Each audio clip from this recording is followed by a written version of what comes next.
संसारदावा नललीडलोका त्रणाय कारुण्य घन घनात्वम्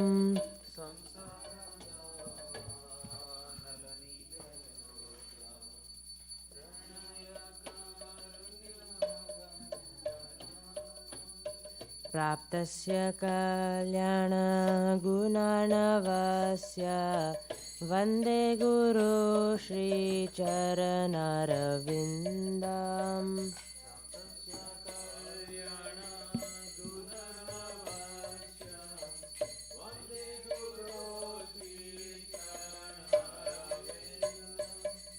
महाप्रभु कीर्तन नृत्य गीता वादित्रमाध्यन् मनसोरसेना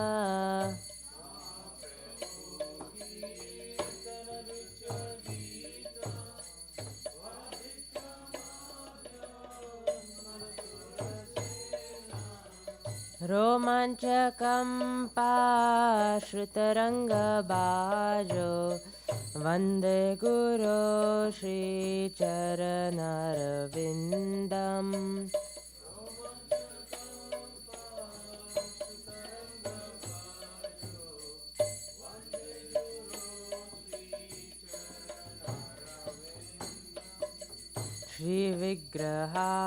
श्रीविग्रहाराधन नित्यनाना शृङ्गारतान्मन्दिरमर्जनादौ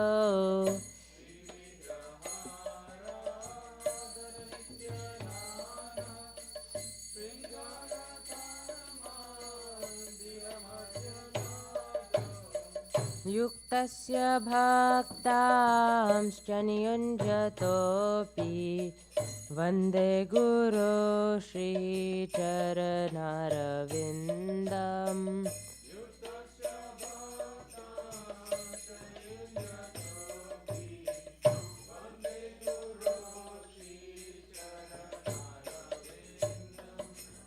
चतुर्विधा श्रीभगवत्प्रसाद स्वदन्नतृप्तान् हरिभक्तसङ्घान्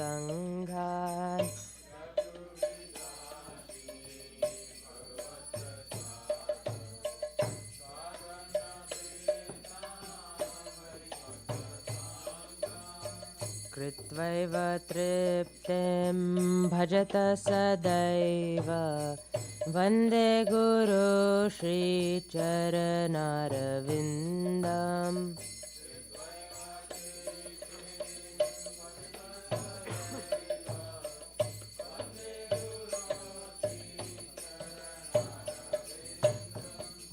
श्रीराधिका माध्वयोरपारा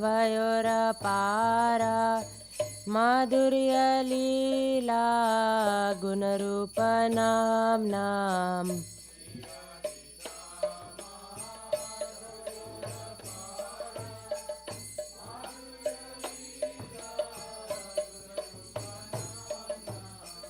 प्रतीक्षणा स्वाधनलोलुपस्य वन्दे गुरो श्रीचरणरविन्दम्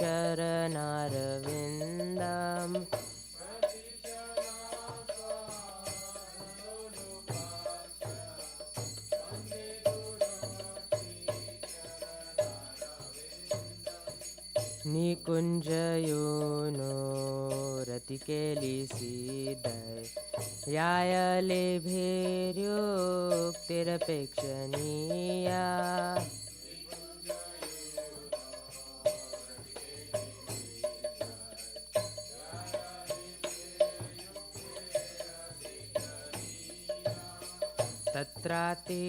तत्रातिदाक्ष्यात् अतिवल्लभस्य वन्दे गुरो श्रीचरणरविन्दम्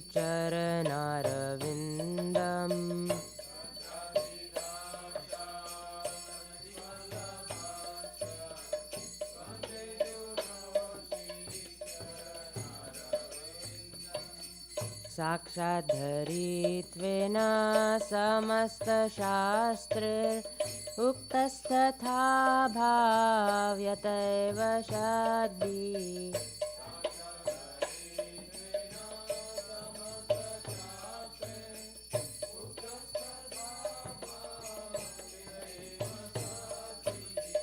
किन्तु प्रभुर्यः प्रिय एव तस्य वन्दे गुरो श्रीचरणारविन्दम्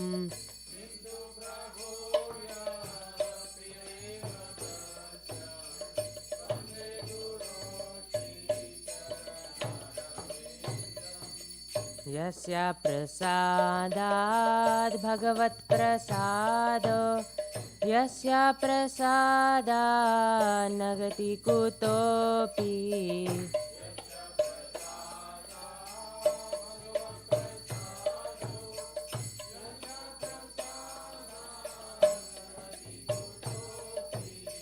ध्यायन्तु वंस्तस्य यशस्त्रिसन्ध्यं वन्दे गुरो श्रीचरणारविन्दम्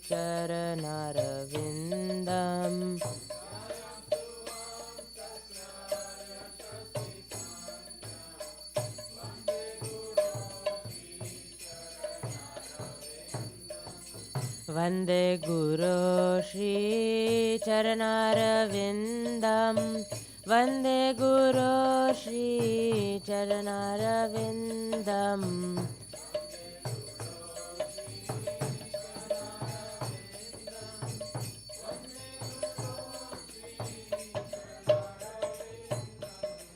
वन्दे गुरो श्रीचरणारविन्दम् वन्दे गुरो श्रीचरणारविन्दम्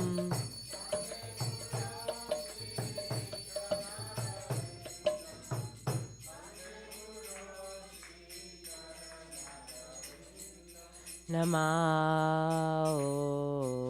विष्णुपदाय कृष्णपृष्ठाय भूतले श्रीमते भक्तिवेदान्त स्वामिनिति नामिने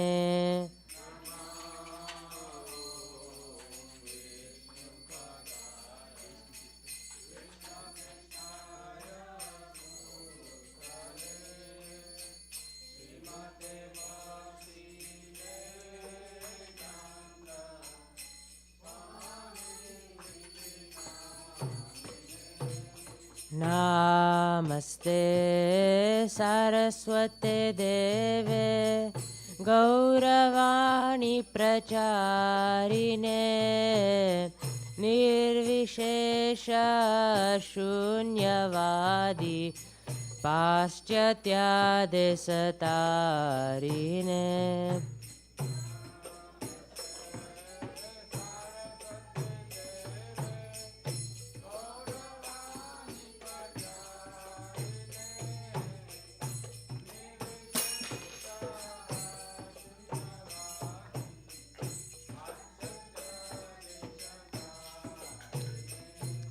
जय श्री कृष्ण चैतन्य प्रभु नित्यानंद श्री अद्वैत गदाधर श्रीवासादि गौर भक्तवृंद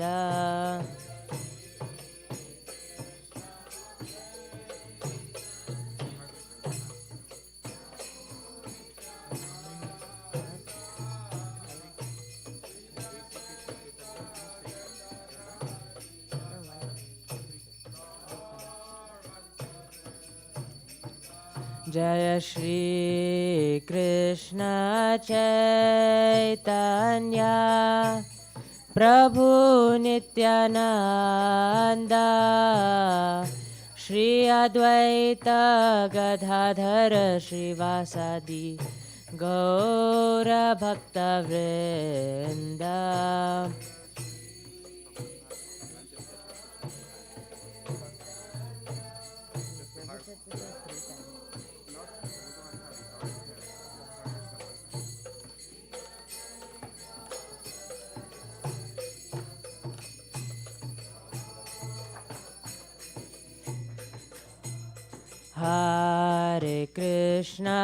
Hare Krishna, Krishna Krishna, Hare Hare, Hare Rama, Rama Rama Hare Hare.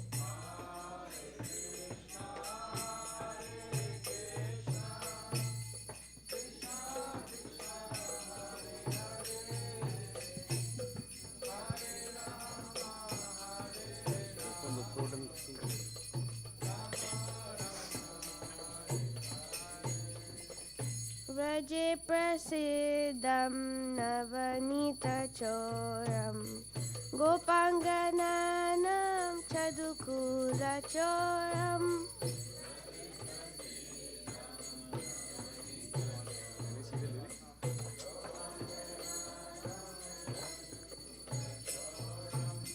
Aneka janmarchita papa choram Chauragaganyam purusham namami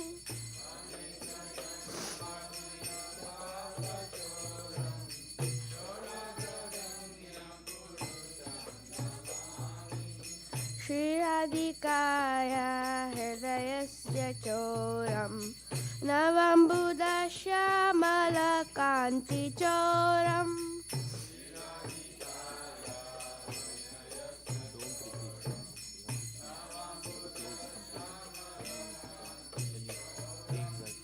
Padashitaram cha samasta choram Chauragaganyam purusham namami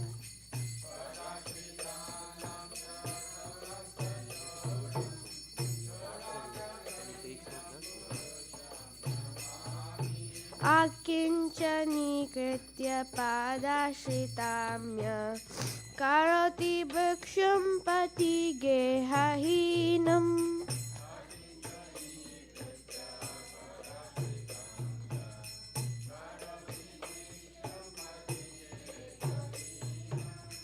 Kenapyaho bhishana choraidrig Dristashuto vana jagatrayepi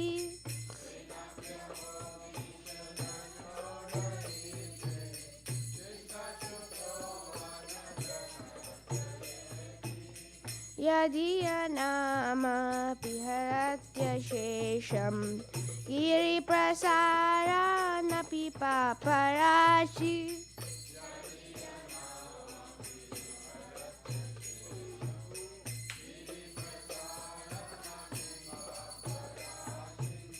Ashaya rupo nanu chauraidik Dristashuto vana maya kadapi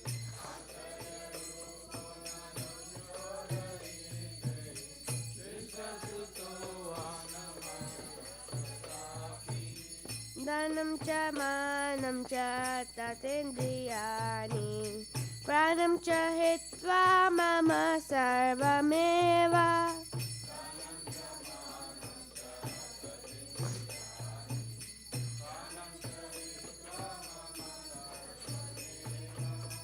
Phalayase kutra jutotya chora Tvam bhakti damnasi maya niruddha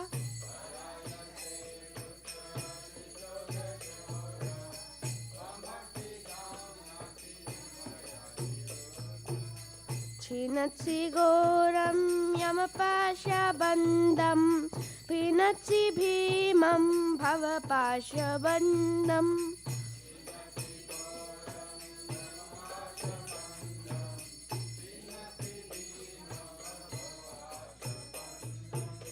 Chinatsi sarvasya samasta bandam Naivatmano bhaktam kritam tu bandam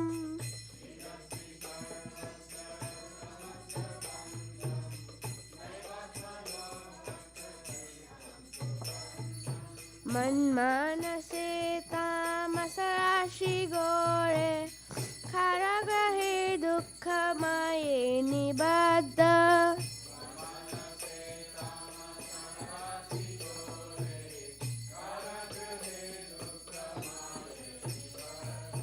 Labhasvahe chaurahare chiraya स्वचो यदोषोचितमेव दण्डम्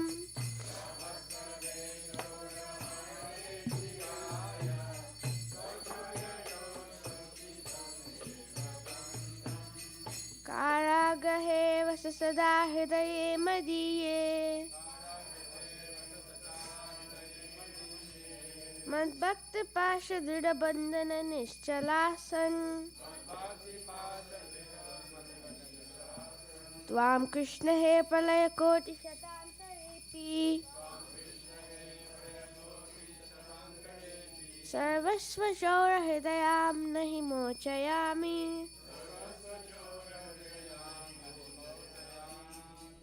जय राधा नीलमाधव श्री राधे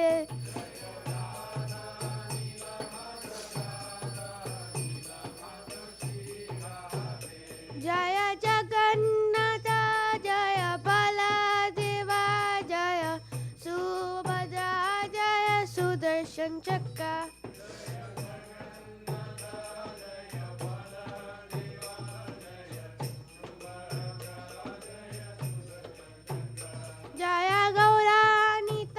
जय गौरानिताय गौरानिताय जय गौरानिताय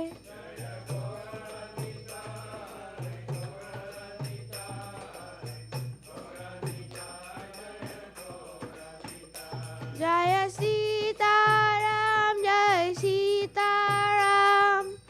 सीताराम जय लक्ष्मण हनुमान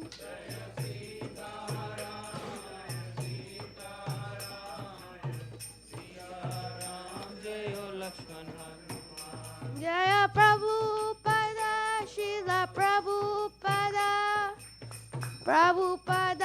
जय Prabhupada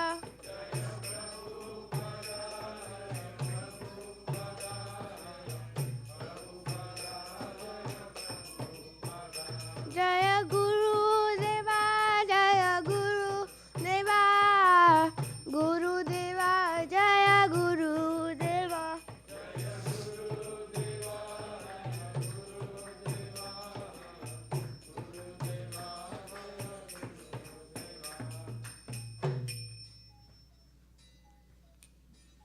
Jai Om Shnupada Pramhamsa Pratikacharya Stota Shata Shishimati Divine Grace Abhartana Rinda Bhaktivedanta Swami Srila Prabhupada Ki Jai ISKCON BBT Bhaktivedanta Institute Founder Acharya Srila Prabhupada Ki Jai Jai Om Shnupada Pramhamsa Pratikacharya Stota Shata Shishimati Divine Grace Bhakti Siddhanta Saraswati Thakur Srila Prabhupada Ki Jai Ananta Koti Vaishnavinda Ki Jai Nama Acharya Srila Haridasa Ki Jai Premise Koho Shri Krishna Chaitanya Prabhu Nityananda Shri Advaita Gadadhar Srivasadi Gaura Bhaktivinoda Ki Jai Shri Shri Radha Krishna Gopa Gopinath Shama Kunda Radha Kunda Giri Govardhan Ki Jai Shri Brajabhumi Vrindavan Dham Ki Jai Shri Navadvipa Mayapur Dham Ki Jai Purushottama Chaitanya Jagannath Puri Dham Ki Jai Shri Ayodhya Dham Ki Jai Ganga Mai Ki Jai Yamuna Mai Ki Jai Bhakti Devi Ki Jai Tulsi Devi Ki Jai Samavrita Bhaktivinoda Ki Jai Purushottam Adhika Masa Ki Jai Harinama Sankirtana Ki Jai Nitai Gaura Premanande Hari Hari Bo.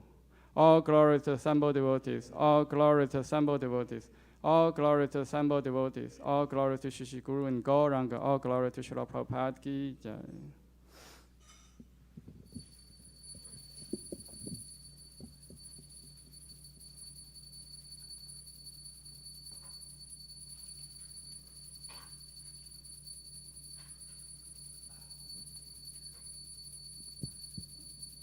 Namaste Narasimhaya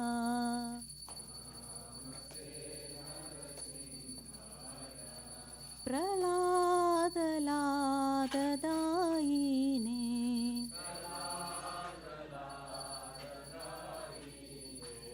Hiranyakashipurvakshaha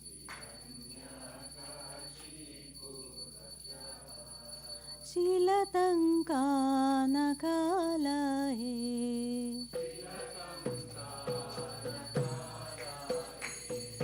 To Narsimha Parato Narsimho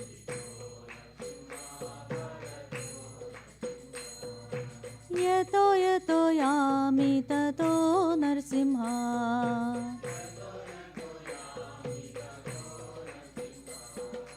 बहिर्नरसिंहो हृदये नरसिंहो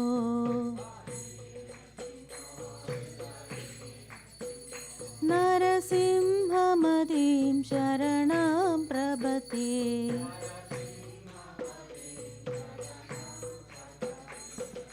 तव करकमलवरे नागा अद्भुतशृङ्गा दलिता हिरण्यकशिपु तनुभृङ्गा केशवधृता नरहरिरूपा जय जगदीश हरे जय जगदीश हरे जय जगदीश हरे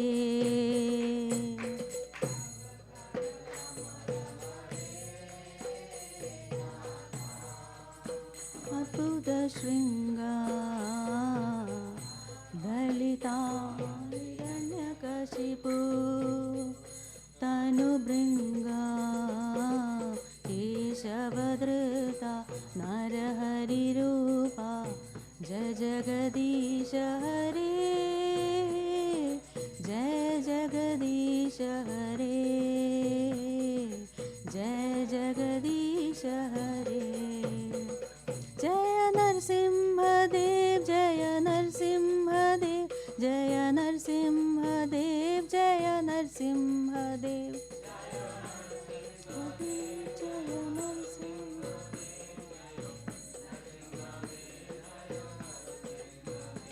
जय भक्त प्रहलाद जय भक्त प्रहलाद जय भक्त प्रहलाद जय प्रहलाद महाराज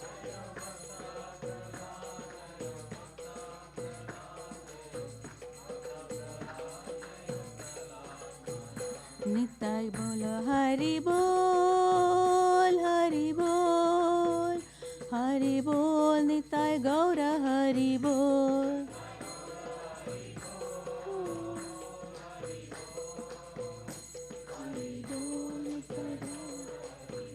जय जय प्रभुपाद प्रभुपाद प्रभुपाद जय जय प्रभुपाद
तुलसी कृष्ण पियासी नमो नमः तुलसी कृष्ण पियासी नमो नमः राधा कृष्ण सेवा पाओ यही अभिलाषी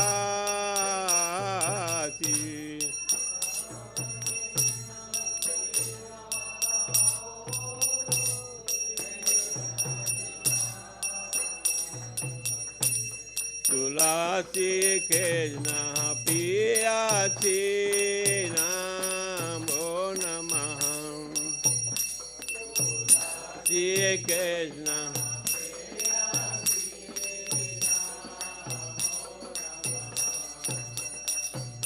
ये तुम्हारा शरण लोवे तारा वांझ पूर्ण हो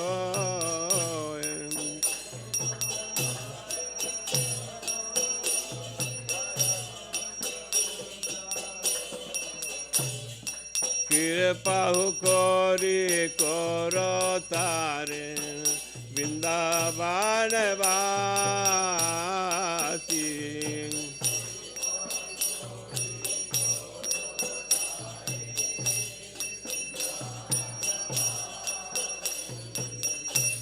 तुलसी कृष्ण पियासी नमो नमः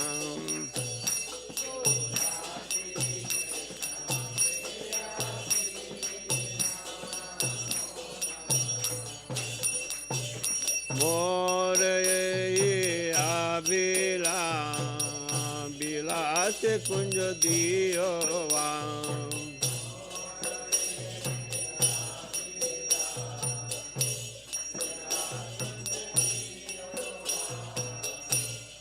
नायन हरि सदा युगारोपरासी आयन शिव सदा परासी तुलसी कृष्ण पियासी नमो नमः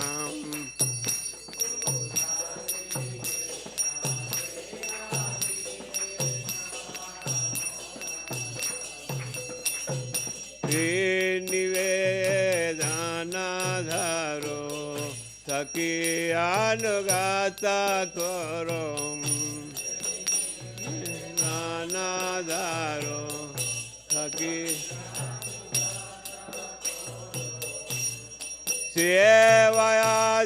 सेवाधिकाराधि जय करो निंजदाती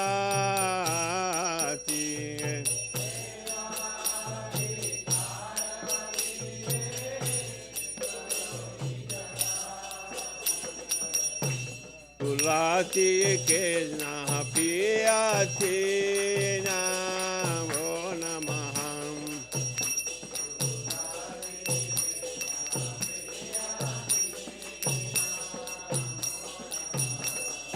दीन कृष्ण दास कोई यही जैन मोरा हो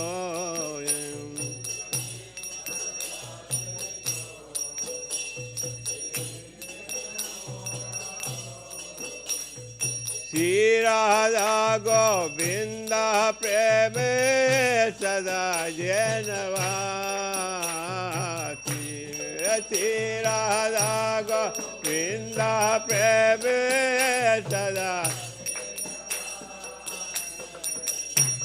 तुलसी कृष्ण पियासी नमो नमः तुलसी कृष्ण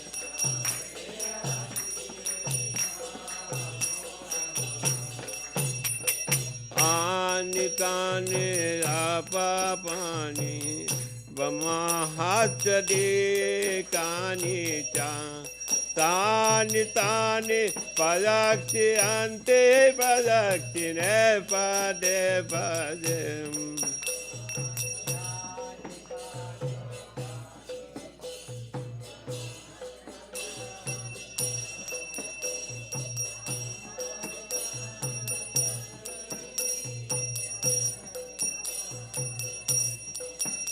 आनी कानी जप पानी ब्रह्मा हाथ कानी चाह तानी तानी पास यंती पद किन्ने पदे पदे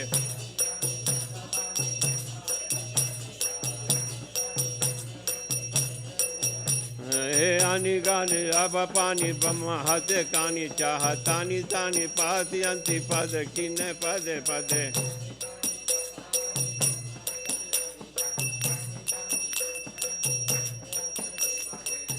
Hare Krishna, Krishna Krishna, Hare Hare, Hare Rama, Rama Rama, Hare Hare.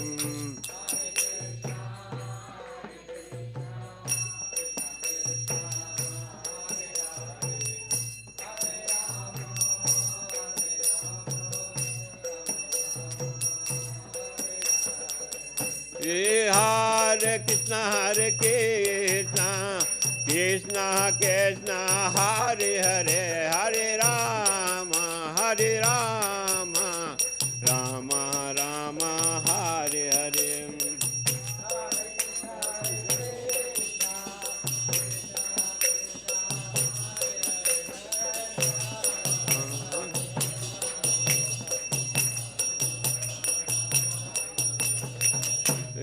Hare Krishna, Krishna Krishna, Hare Hare, Hare Rama, Rama Rama, Hare Hare. Hare Krishna, Krishna Krishna, Hare Hare, Hare Rama, Rama Rama, Hare Hare.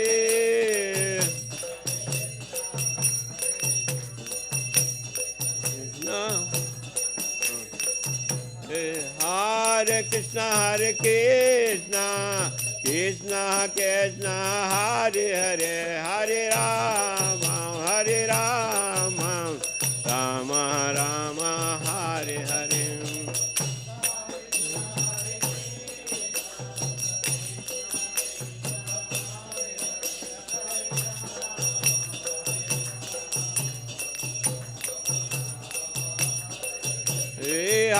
Hare Krishna, Krishna Krishna, Hare Hare, Hare Rama, Rama Rama, Hare Hare. Hare Krishna, Krishna Hare Hare, Hare Rama, Rama Rama, Hare Hare. Jai Tulsi Maharani, Jai Tulsi Maharani, Jai Tulsi Maharani, Jai Tulsi Maharani.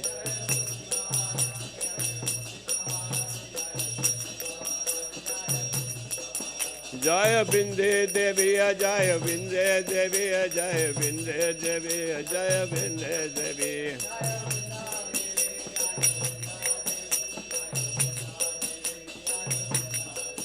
Jaya Bhakti Devi, Jaya Bhakti Devi, Jaya Bhakti Devi, Jaya Bhakti Devi.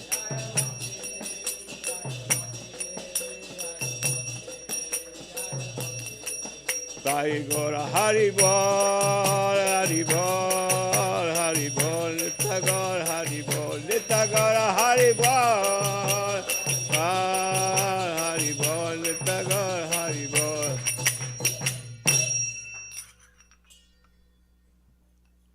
Vindaya Tulsi Devi Ay Piyai Ke Socha Vishnu Bhakti Pati Devi Sarvata Hi Namo Namah.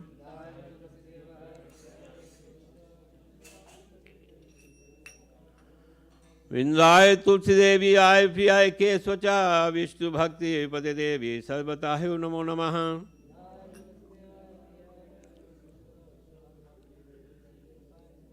Vindaya Tulsi Devi Ay Piyai Ke Socha Vishnu Bhakti Pati Devi Sarvata Hi Namo Namah.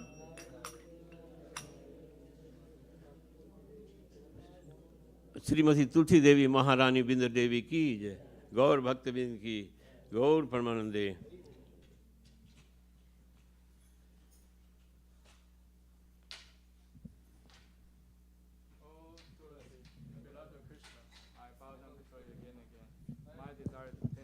To Shishi Radha and Krishna. Whoever takes shelter of you has wishes fulfilled. Bestow mercy upon him and make him a resident of Vrindavana. My desire also grant me residence in the precious groves of Shiva and Vrindavana town. Thus within my vision I shall always behold the beautiful pastime of Radha and Krishna. I beg you to make me follow a cowherd and soul's virgin. Please give me the privilege of devotional service and make me your own maid servant. This very fallen and lowly servant of Krishna prays. May I always swim in the love Shri Radha and Govinda Shrimati Tulasi Maharani ki jai. There are 10 fences in the matter of chanting holy names that should be avoided, and they are as follows. 1. To blaspheme the devotees who have dedicated their life for propagating the holy name of the Lord. 2. To consider the name of the demigods, Lord Shiva or Brahma, to be equal to independent name Lord Vishnu. 3. To disobey the order of spiritual master. 4. To blaspheme the Vedic literature or literature of students of Vedic version. 5. To consider the glory of chanting Hare Krishna to be imagination. 6. To give some interpretation to the holy name of the Lord. 7. To commit sinful activities and strength of chanting holy name. 8. To consider chanting Hare Krishna one of the auspicious ritualistic activities, offering the Vedas fruitive activities, karma, ganda. 9. To instruct a faithless person about the glory of holy name. 10. To not complete faith in the chanting holy names, and to maintain material attachments in understanding so many instructions on this matter. It is also an offense to be inattentive while chanting. Every devotee who claims to be Vaishnava must carefully guard against these 10 offenses in order to quickly achieve desired success, Krishna Prema. Now let us offer most humble obeisances unto all the Vaishnava devotees of the Lord. They are just as high trees who can fulfill to everyone, and they are full of compassion for the fallen conditioned souls.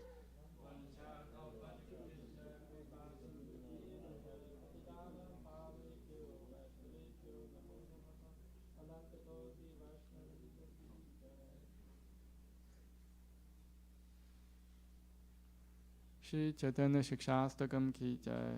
Cheto Darpana Marjanam Bhavamaha Davakni Nirvapanam Shriya Kairava Chandrika Vitaranam Vidyavatu Jivanam Anandam Buddhivardhanam Pratipadam Purnamita Sadhanam Sarvatma Snapanam Param Vijayate Shri Krishna Sankirtanam Nam Namakari Bahuta Nija Sarva Shaktis Tatra Pita Niyamita Smaranena Kalaha Etadeshi Tava Kripa Bhagavam Mamapi Durudevami Desham Yahajanina Nurakaha Trinatapi Sunichena Tarorapi Saishnuna Amanina Manatena Kirtaniya Sada Harihi Na Dhanam Na Janam Na Sundarim Kavitam Vajagadisha Kamaye Mama Jammani Jammanishvare Bhavata Bhaktir Haituki Tvai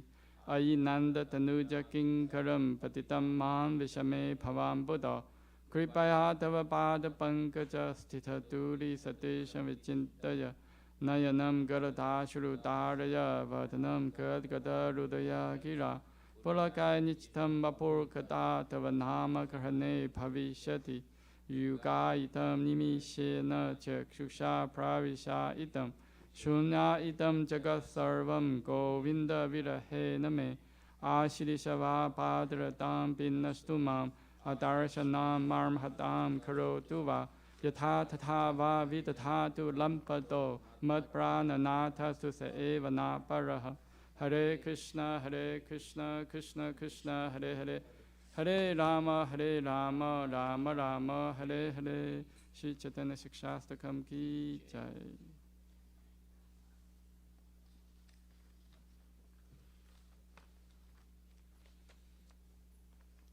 Glory to Sri Krishna. Sankirtan, which cleanses the heart of all the dust accumulated for years and is doing fire of conditional life or repeated births and deaths. This Sankirtan movement is the prime benediction for humanity at large, because it spreads the rays and benediction moon. It is the life of all transcendental knowledge. It increases the ocean of transcendental bliss and enables us to fully taste the nectar for which always anxious.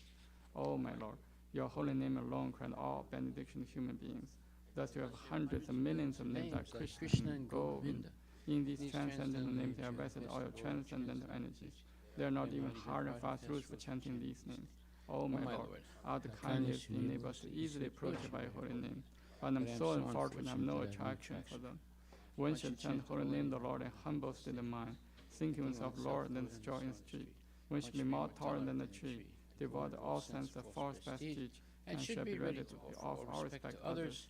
In such a state of mind, one can chant holy name of the Lord constantly.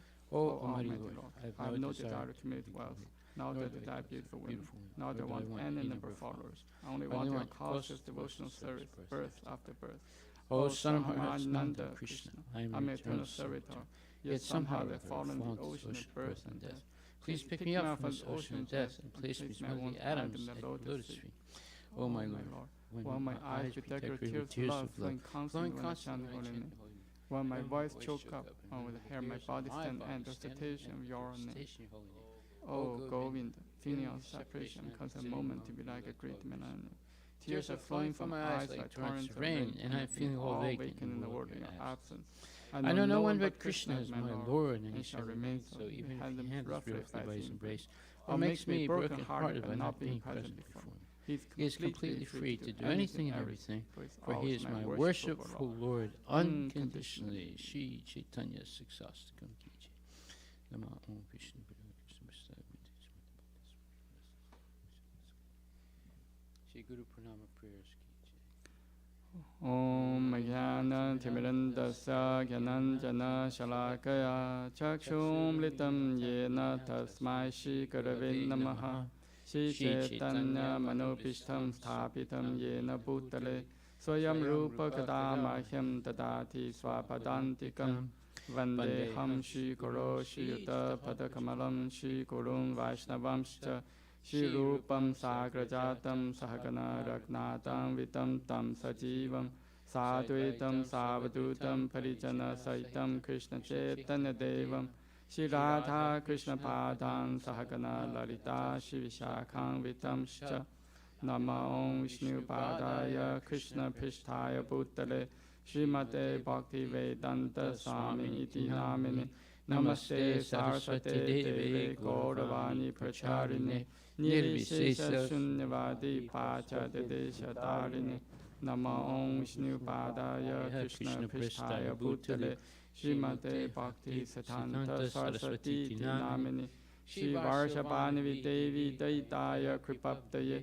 Krishna Sambandha Vijnana Dayine Prabhavin Namaha Madhuryo Jala Premadya Shri Rupa Nuga Bhaktida Shri Gaura Karana Shakti Vigrahaya Namostate Namaste Gauravani Shri Murtaye Dina Darine Rupanuga Viruta Pasithanta Dvanta Harine Namo Gaura Kishoraya Sasha Vairagya Mutaye Vipalambara Sambodhe Padam Pujayate Namaha Namo Bhakti Vinodaya Sachidananda Namini Gaura Shakti Swarupaya Rupanuga Varayate Gauravir Bhava Bhumiswan Nirdishta Sajana Priyaha Vaishnava Sarvabhauma Shri Jaganathaya Te Namaha Vanchakalpatarubhishcha Kripasintu Bhevacha Patitanam Pavnebhyo Vaishnavebhyo Namo Namaha Namo Mahavadanyaya Krishna Prema Padayate Krishnaya Krishna Chaitanya Namne Gauratishe Namaha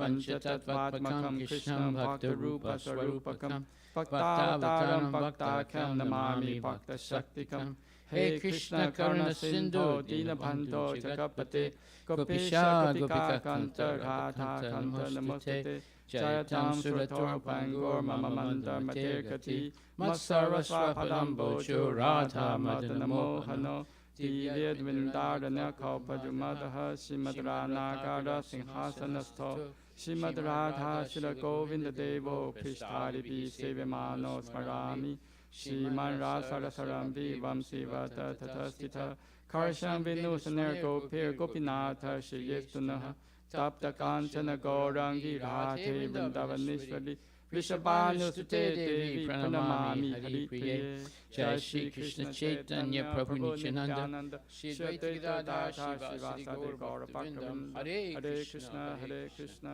Krishna Krishna Hare Hare Hare Rama Rama Rama Hare Hare. Shri Brahma Samhita Ki Jai. Ishvara Parama Krishna Sachidananda Vigraha Anadiraja Govinda Sarvakarana Karanam Chintamani Parakara Satmasukha Pravishya Laksha Riteshu Surabhi Rabi Palayantam Lakshmi Sahasra Shatasam Brahmasevimanam Govinda Madi Purusham Tamaham Pachami Venun Kavanantama Ravinda Talaya Daksham Parhavratam Samasitam Buddha Sundarangam Kantarpakoti Kamaniya Vishesha Shopam Govindam Hadi Purusham Tamaham Pachami Alola chantakala savanamare vamsi Ranangadam panayakeli kalavilasam Shamam tripanga lalitam yata prakasham Govindamadi purusham tamaham pachami Anganyasya sakalendriya vrittimanti Pasyanti panti kalayanti chiram chaganti Ananda chimma satujala vigrahasya Govindamadi purusham tamaham pachami Advaitam achotam anati mananta rupam Adyam purana purusham navayovanam cha Vedeshu durabam adurabam atma bhakto Govindamadi purusham tamaham pachami Pantastu koti shatavatsara sampragamyo Vayurathapi manaso munipungavalam Sopyasti yapapada simya vichinta tatve Govindamadi purusham tamaham pachami Ekopya sarda chaitum jagadanta kotim ya chakti rasti jagadanta chayayatantaha antantarastha paramanu chayantarastham Govindamadi purusham tamaham pajami yad bhava bhavitadiyo manuchasateva samprapya rupa mahimasanayana pusha suktaryam eva nigama patithai suvanti Govindamadi purusham tamaham pajami Ananda chimmay rasa patibhavitapi Tarpi evan jarupataya kalapi Goloka evan rasakti kalatma bhutto Govindamadi purusham tamaham bhajami Premanjana churuta bhakti vilochanena Santa sadeva hidayeshu vilokayanti Yam shama sundam achintya guna sarupam Govindamadi purusham tamaham bhajami Ramadi murtishu kalayamena tishtam Nanavataram bhuvaneshu kintu Krishna swayam samabhava parama pumam yo Govindamadi purusham tamaham pachami. I worship Krishna, who is known as Govinda, is the Supreme Godhead. He has an eternal spiritual body, blissful spiritual body. He is the origin of all. He has no other origin. And he is the prime cause of all causes. I worship Govinda, the primeval Lord, the first progenitor who is tending the cows, yielding all desire in abodes built with spiritual gems, surrounded by millions of purpose trees, always served with great reverence and affection by hundreds of thousands of Lakshmis or Gopis. Very good.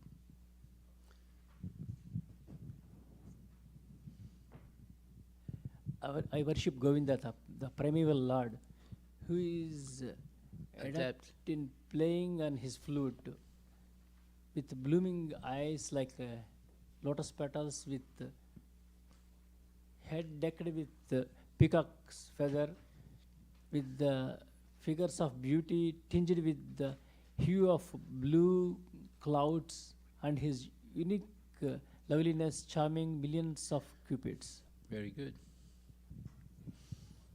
Next. I worship Govinda, the primeval Lord, round whose neck is swinging a garland of flowers, beautified with the moon locket, whose two hands are adorned with the flute and jeweled ornaments, who always revels in pastimes of love, whose graceful threefold bending form of Shama Sundara is eternally manifest. Very good. I worship Govinda, the primeval Lord, whose transcendental form is full of bliss, truth, substantiality, and is thus full of the most dazzling splendor. Each of the limbs of that transcendental figure possesses in himself the full-fledged functions of all the organs, and eternally sees, maintains, and manifests the infinite universes, both spiritual and mundane. Very good.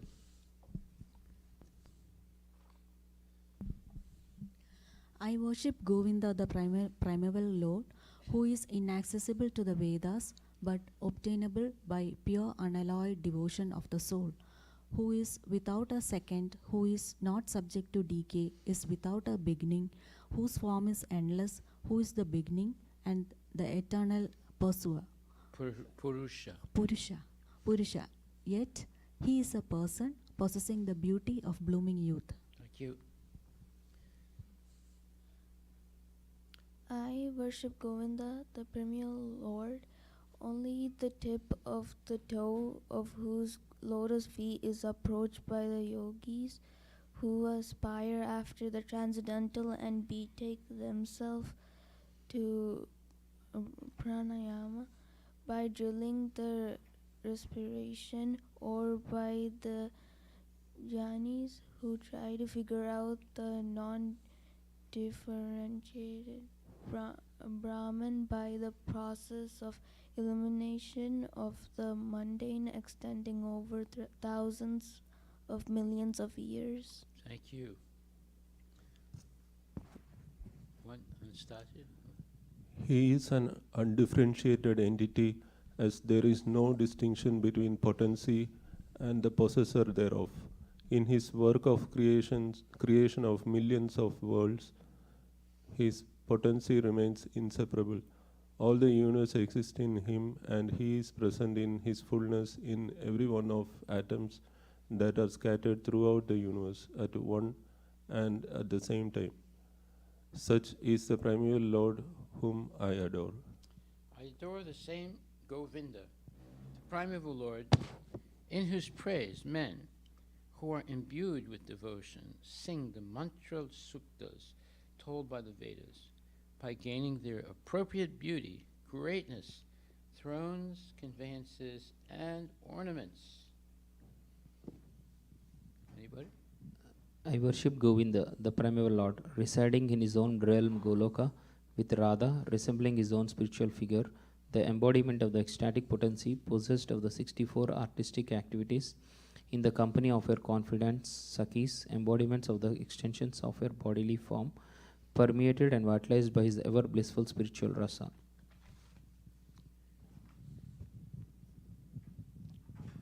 I worship Govinda, the primeval Lord, who is Shyamasundara Krishna himself, with inconceivable, innumerable attributes, whom the pure devotees see in their heart of hearts, with the eye of devotion tinged with the salve of love. Thank you.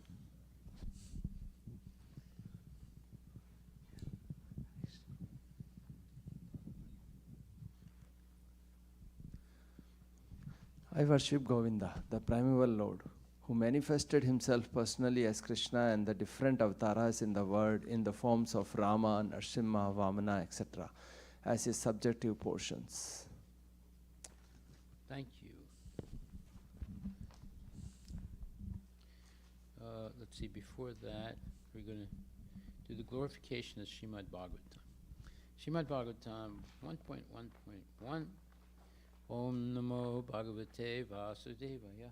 Om Namo Bhagavate Vasudevaya. Janmadasya, we can all recite together. You ready?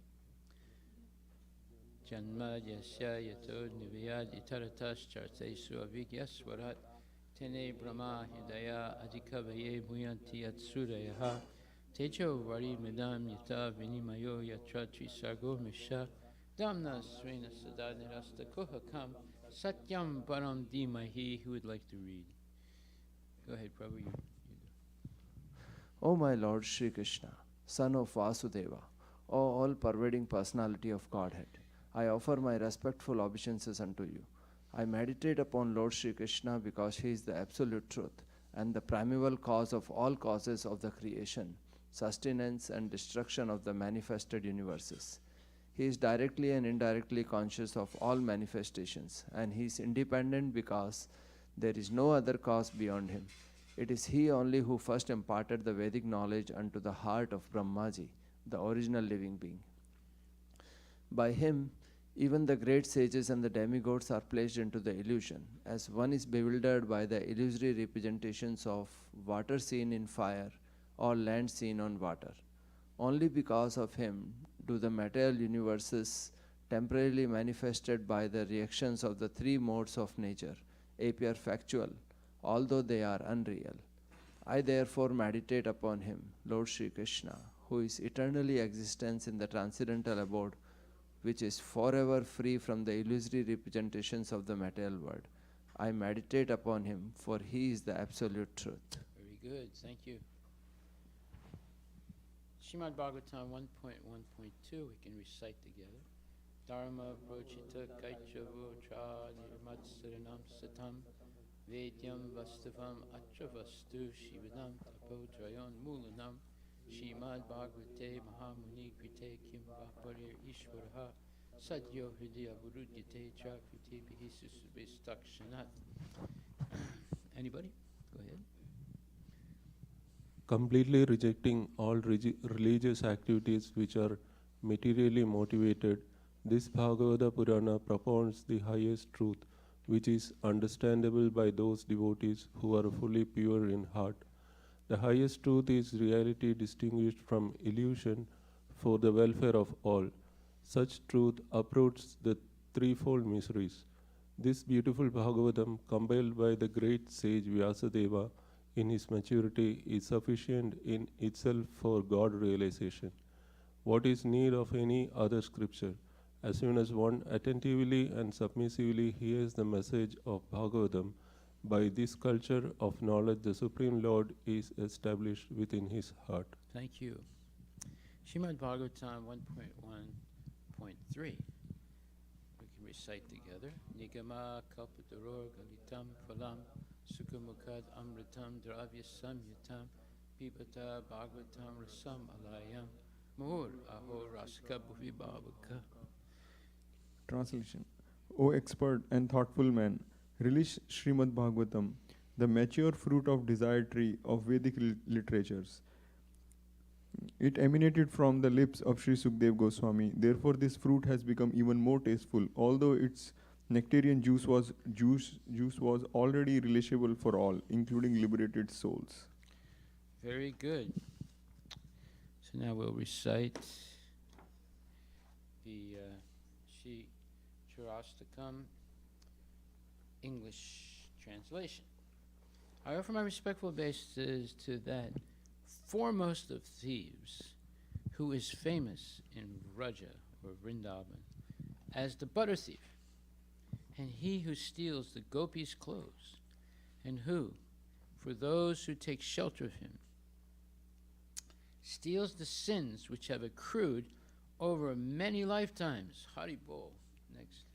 I offer my respectful obeisances to the foremost of thieves, who steals Srimati Radhika's heart, who steals the dark luster of a fresh rain cloud, and who steals all the sins and the sufferings of those who take the shelter of his feet. Of his feet, yeah. Next. Let some of the ladies. Go ahead. He turns his surrendered devotees into paupers and wandering homeless beggar. Alas, such a fearsome thief has never been seen or heard of in all the three worlds. Hari Bol. Mere utterance of his name purges one of a mountain of sins. Such an astonishingly wonderful thief I have never seen or heard of anywhere. O thief, have stolen my wealth, my honor, my senses, my life, and my everything. Where can you run to? I have caught you with the rope of my devotion.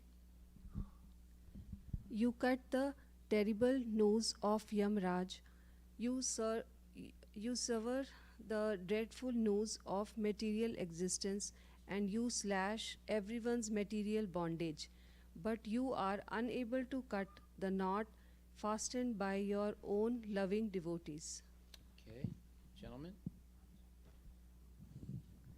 O stealer of my everything, O thief, today I have imprisoned you in the miserable prison house of my heart, which is very fearful due to the terrible darkness of my ignorance. And there for a very long time you will remain, receiving appropriate punishment of your crimes of thievery.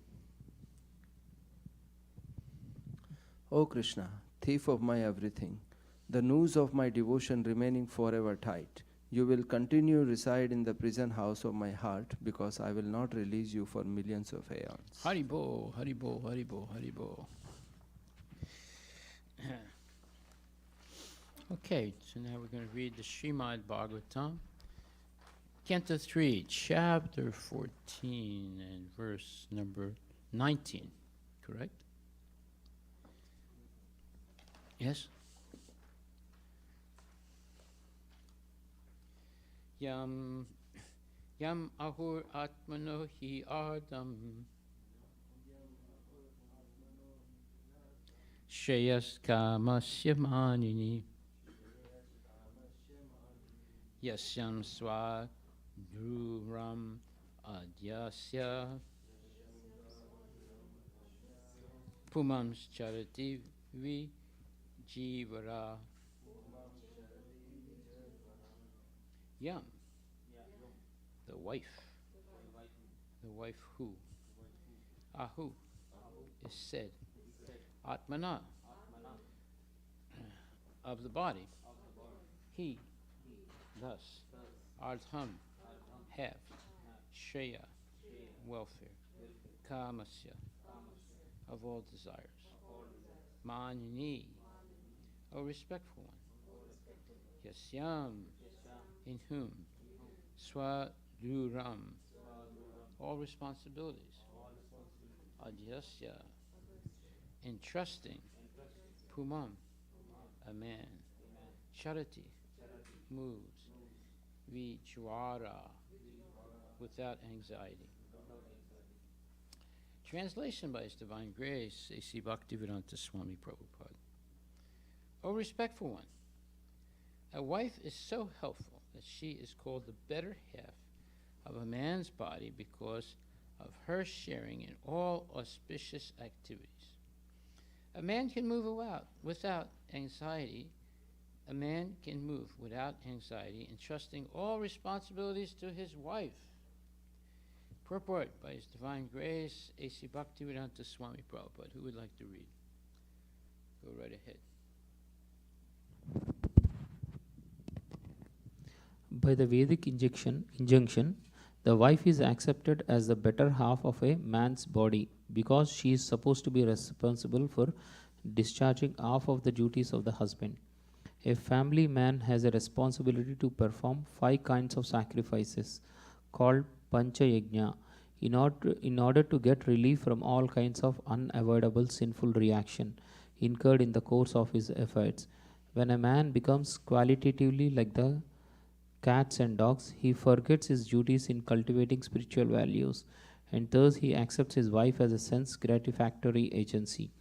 When the wife is accepted as a sense gratificatory agency, personal beauty is the main consideration, and as soon as there is a break in personal sense gratification, there is disruption or divorce. But when husband and wife aim at spiritual advancement by mutual cooperation, there is no consideration of personal beauty or the disruption of so-called love. In the material world, there is no question of love. Marriage is actually a duty performed in mutual cooperation as directed in the authoritative scriptures for spiritual advancement. Therefore, marriage is essential in order to avoid the life of cats and dogs who are not meant for spiritual enlightenment. Very good. Thank you. So we see Diti, who is overwhelmed with lust, is trying to convince her husband, Kasyapa Muni, to actually do something sinful. But she's not, let's say, a person who is without knowledge. And she's presenting different points now that make sense, but in the context of what she wants to do, it's wrong. Now, this is what people do when they have material desires, but at the same time, they have knowledge, so they mix things up so that they can get what they want and make it seem as if it's the right thing to do. This is what politicians do.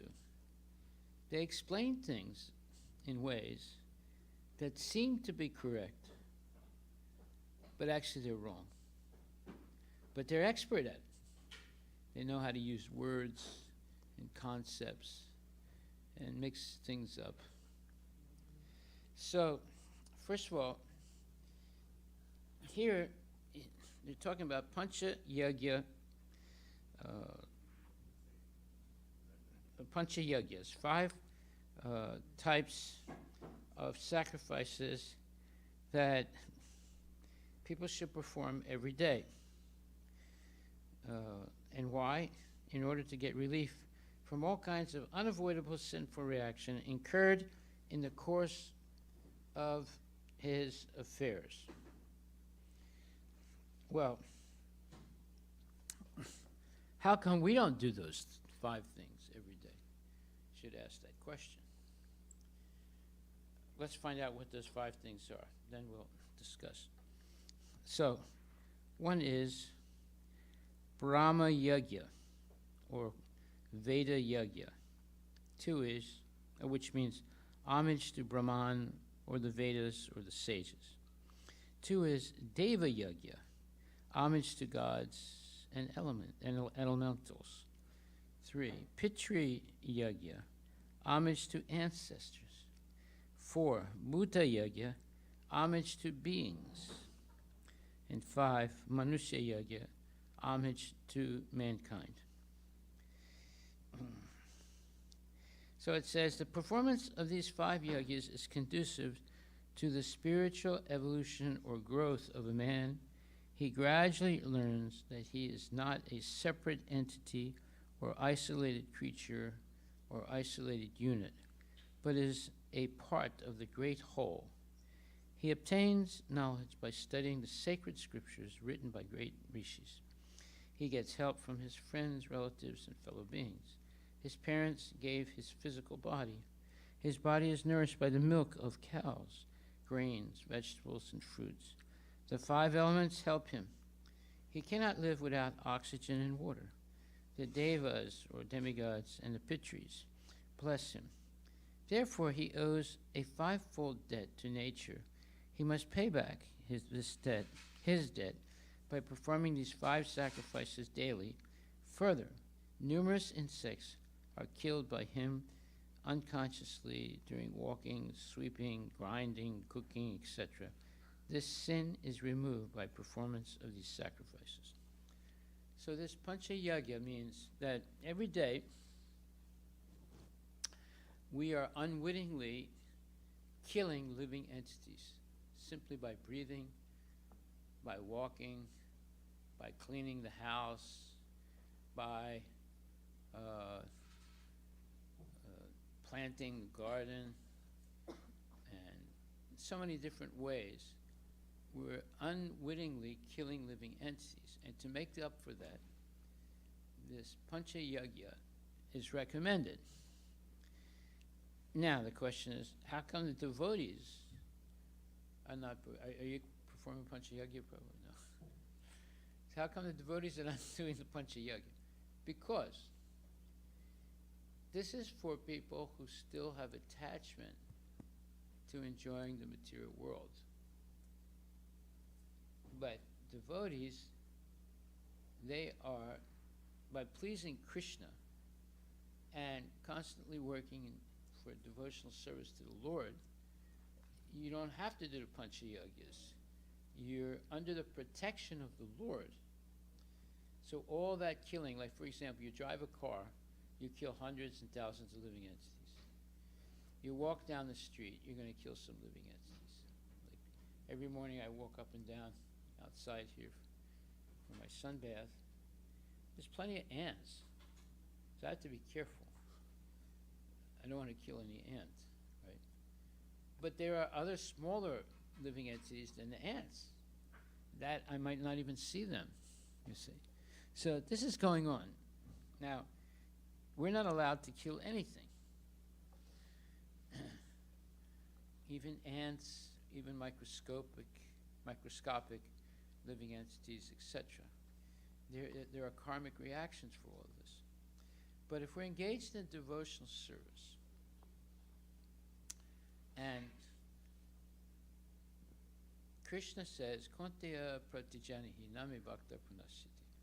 Declare it boldly, Arjuna, that my devotee will never perish. So Krishna takes the responsibility of protecting us from all those kinds of sinful, unwitting sinful activities that we're performing.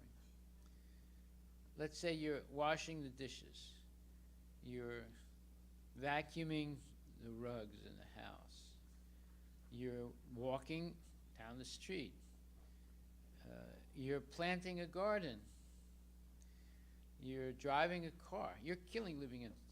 You can't help it. And even though it's not purposely done, still it is killing. So therefore, this Pancha Yagya was started for people who are still attached to sense gratification, to help them reduce some of the weight of sinful activity, of all this killing. On the other hand, for devotees, Krishna promises to protect them. And he says, Sarvadharmam Purityaja Mamekam Saranam Vrajaham Tum Sarvapapebhyo Mokshishyami Mahasuchaha. Let's take a look at that verse again. I mean, it's a very famous verse. We've read it many times. But it's good to understand what it says, because if we accept what it says, then we save a lot of personal trouble. So this is the 18th chapter, 66th verse of the Bhagavad Gita. Okay, you want to read? Read the verse first, in English. Sarvadharman parityajya mamekam sharanam raja aham tvam sarvapapebhyo mokshayishyami masucha. Translation by His Divine Grace A.C. Bhaktivedanta Swami Srila Prabhupada Ki Jai. Abandon all varieties of religion and just surrender unto me. I shall deliver you from all sinful reactions. Do not fear. That sounds pretty nice, doesn't it? Mm-hmm. I shall what? What it says? I shall deliver you from all. I shall deliver you from all sinful reactions. That means all that unwitting killing that we're doing. Krishna is promising to deliver us from all that sinful activity and all other sins that we may be committing if we engage in devotional service, right? Without any material motive. Now here, in this case, Diti has a material motive.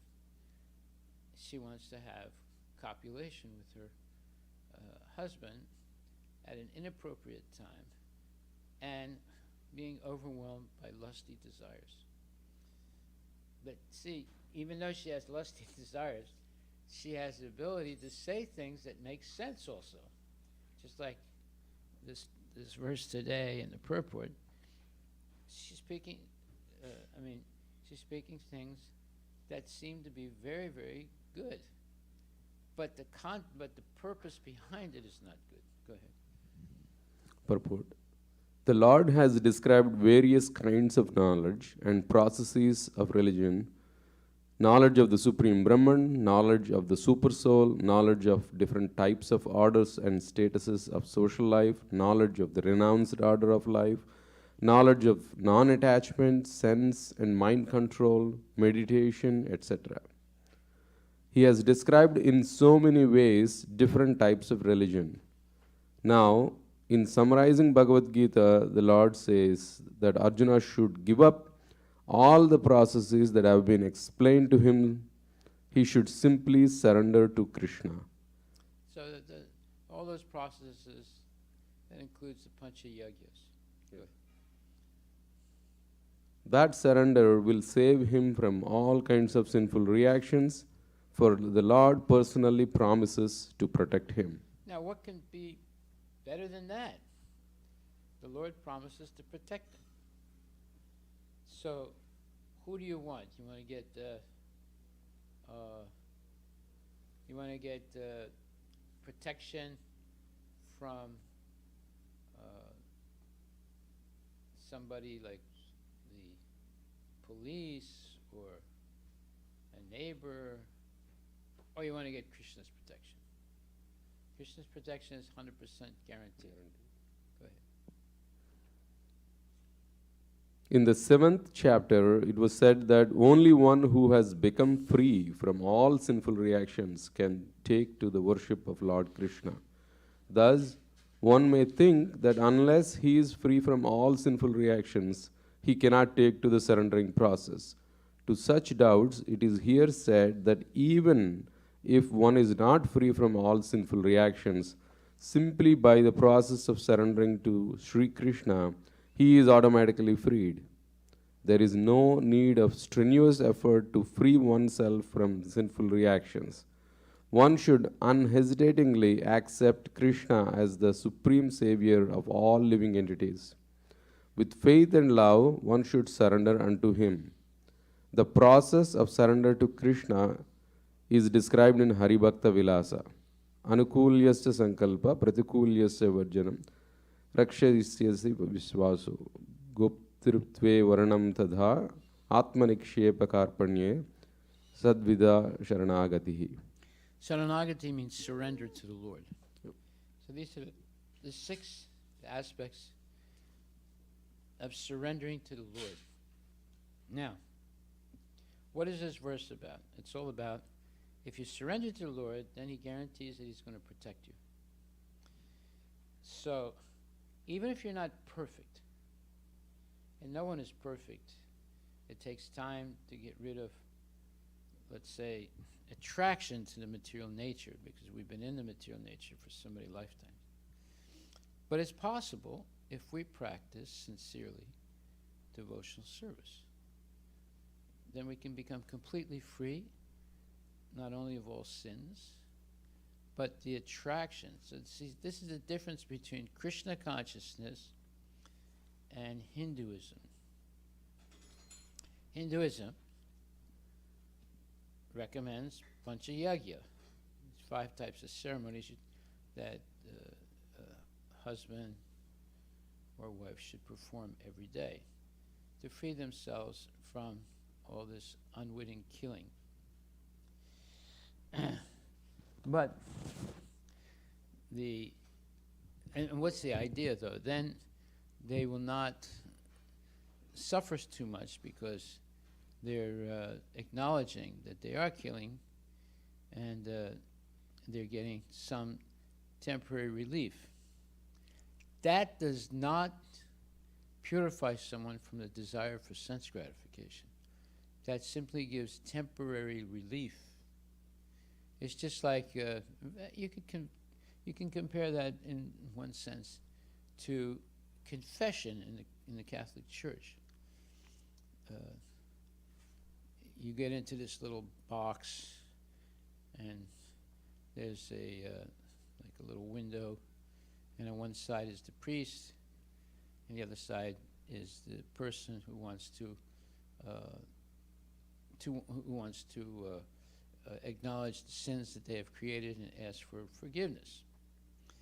So then they sit there, and then the lady or the man says, my dear pastor, I'm a sinner. Oh, what did you do? And then the person says, I did this, I did that. And then the priest says, well, you need to say 1,000 Hail Marys. Hail Mary is like some kind of a mantra, right? So Hail Mary, and so forth. Anyway, so then the priest says, okay, you do the 1,000 Hail Marys, and you'll be free of your sin. Okay, so the person goes and says 1,000 Hail Marys. Then next week, the same person comes back again. And the priest is sitting on one side of the window, and he says, my dear child, he said, why have you come? And the person says, dear pastor, I'm a sinner. He said, really? He said, yes. What did you do? I did this, I did that. This is only 1 week later. So this is called confession. Now, the idea is not bad. but it doesn't solve the problem. The problem is not to get temporary relief from sinful activities. The problem is to stop all material desires and engage in pure service of the Lord. There's a big difference. So you can get temporary relief, just like, let's say you have pain, so you buy a painkiller. You get temporary relief, but it doesn't solve the problem. So this Pancha Yagya is for temporary relief, just like the confession in the Catholic Church is for temporary relief. But it doesn't necessarily purify the desire to give up sinful reaction. Okay, go ahead. Did you know about confession? You know about confession? You've heard about it?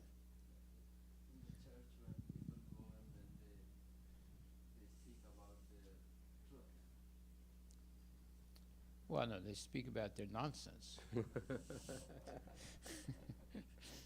All right, go ahead. According to the devotional process, one should simply accept such religious principles that will lead ultimately to the devotional service of the Lord. One may perform a particular occupational duty according to his position in the social order, but if by executing his duty one does not come to the point of Krishna consciousness, all his activities are in vain. Wow, serious. You see, it's the same thing in the Catholic Church. If it doesn't lead to giving up committing sins, it's useless. You can come and declare your sins and get some and say so many Hail Marys, but that's not solving the problem. The problem is actually giving up all sense gratification. Go ahead. Anything that does not lead to the perfectional stage of Krishna consciousness should be avoided. One should be confident that in all circumstances, Krishna will protect him from all difficulties. That's the most important point. You have to be convinced that in all situations, Krishna is going to protect you. Just like there was a question, like Sunday when we had the Istagosi, one devotee asked me a question. Basically his question was, well, you say that what happens, let's say, so basically he's asking a hypothetical question. Whenever there's a hypothetical question, you know that there's some nonsense behind it. Right? So he says, what if you accidentally have a very serious accident or burn? How can you say Krishna is protecting you? So I told him, look, you don't understand. How was Ambarish Maharaj protected? He didn't try and protect himself. He completely depended on Krishna. And Durvasa Muni was trying to kill him, was a highly advanced mystic yogi who had already attained perfection in 8 types of mysticism. And he was basically a powerful yogi that no one would be able to conquer. But yet, with all his powers, he was not able to kill Maharaj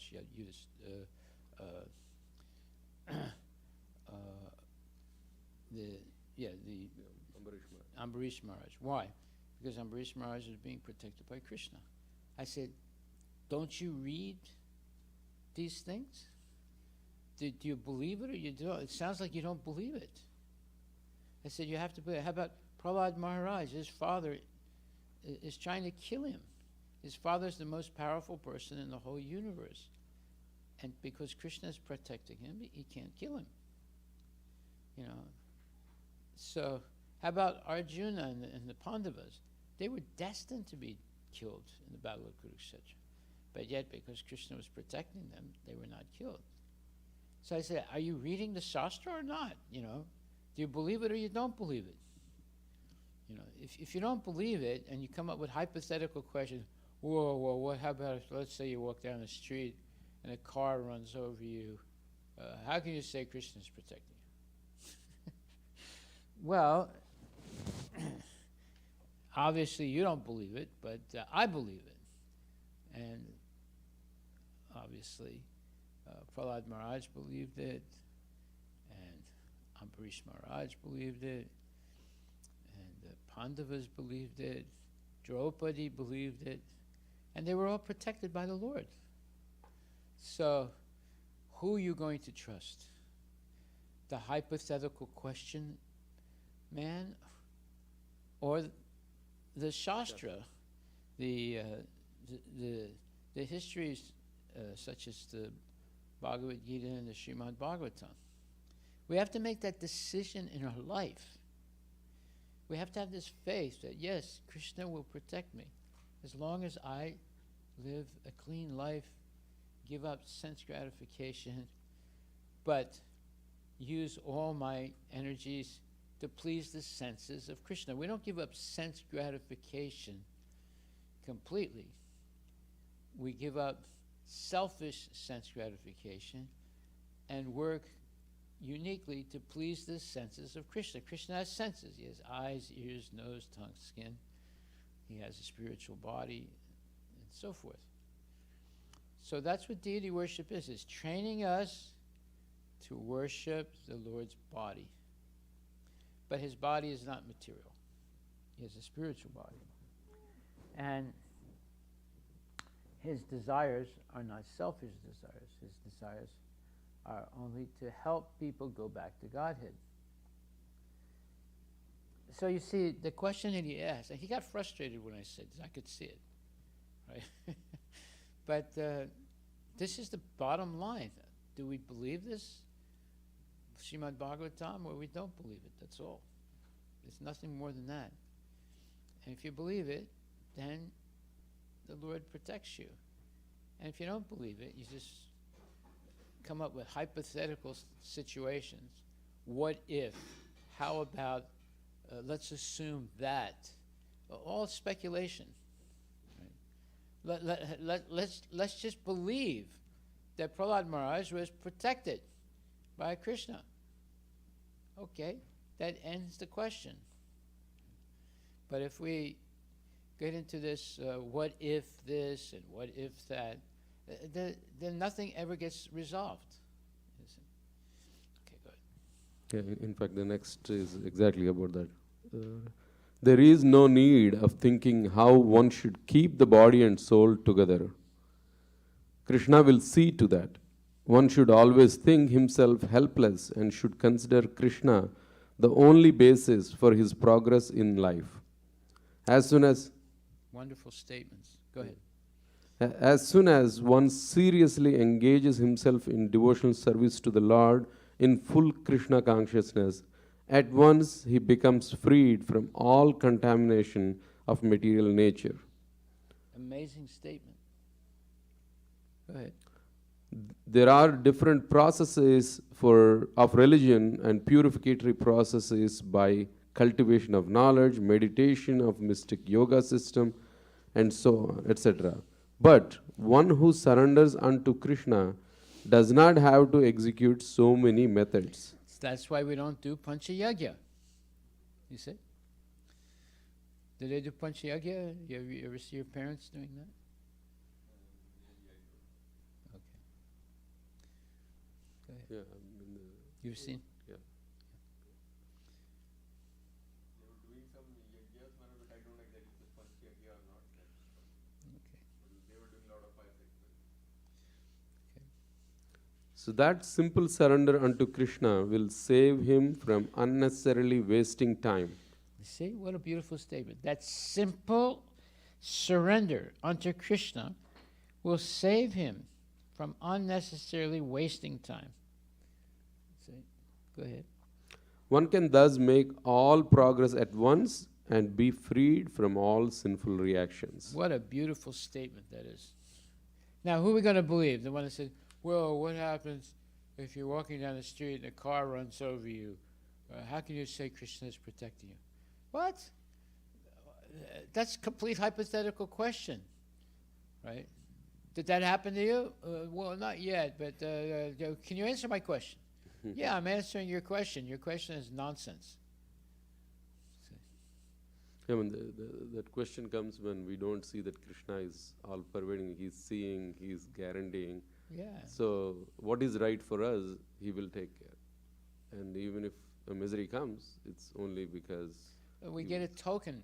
Yeah. Token misery. Token misery. You see how important it is to come to class. Where are you going to hear this? You're not going to hear this anywhere else. No. My daughter, she was studying Vedic arts and history and Sanskrit in UW. And every week they would meet in this very, very wealthy person's home. Their daughter was also in the same class. Right? So they would meet, and they were studying Sanskrit. They were, I don't think they were reading Srimad Bhagavatam, but they were reading Sanskrit Shastras.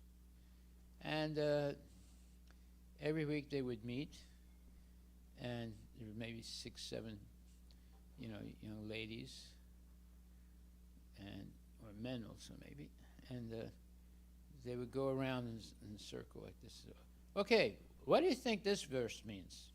And one person would say, well, I think that, maybe it's a little bit of an exaggeration, and I think we should take it with a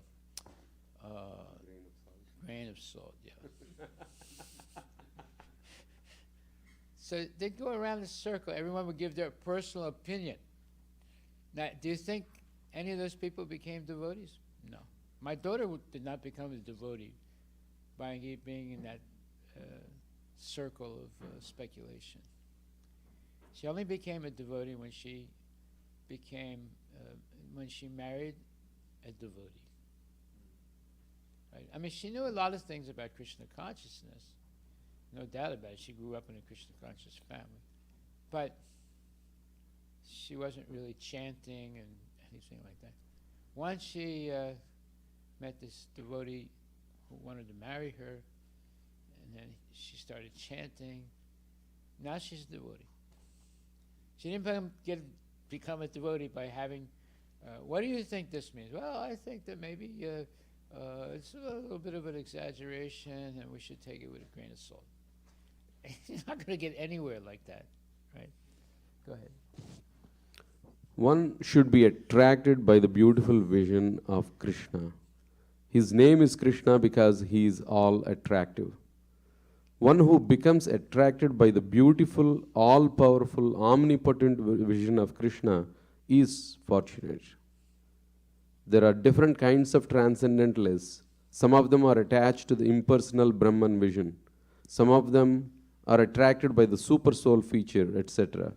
But one who is attracted to the personal feature of the Supreme Personality of Godhead, and above all, one who is attracted by the Supreme Personality of Godhead as Krishna himself, is the most perfect transcendentalist.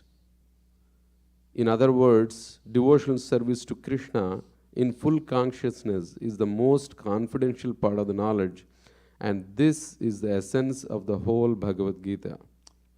What a beautiful statement by Prabhupada.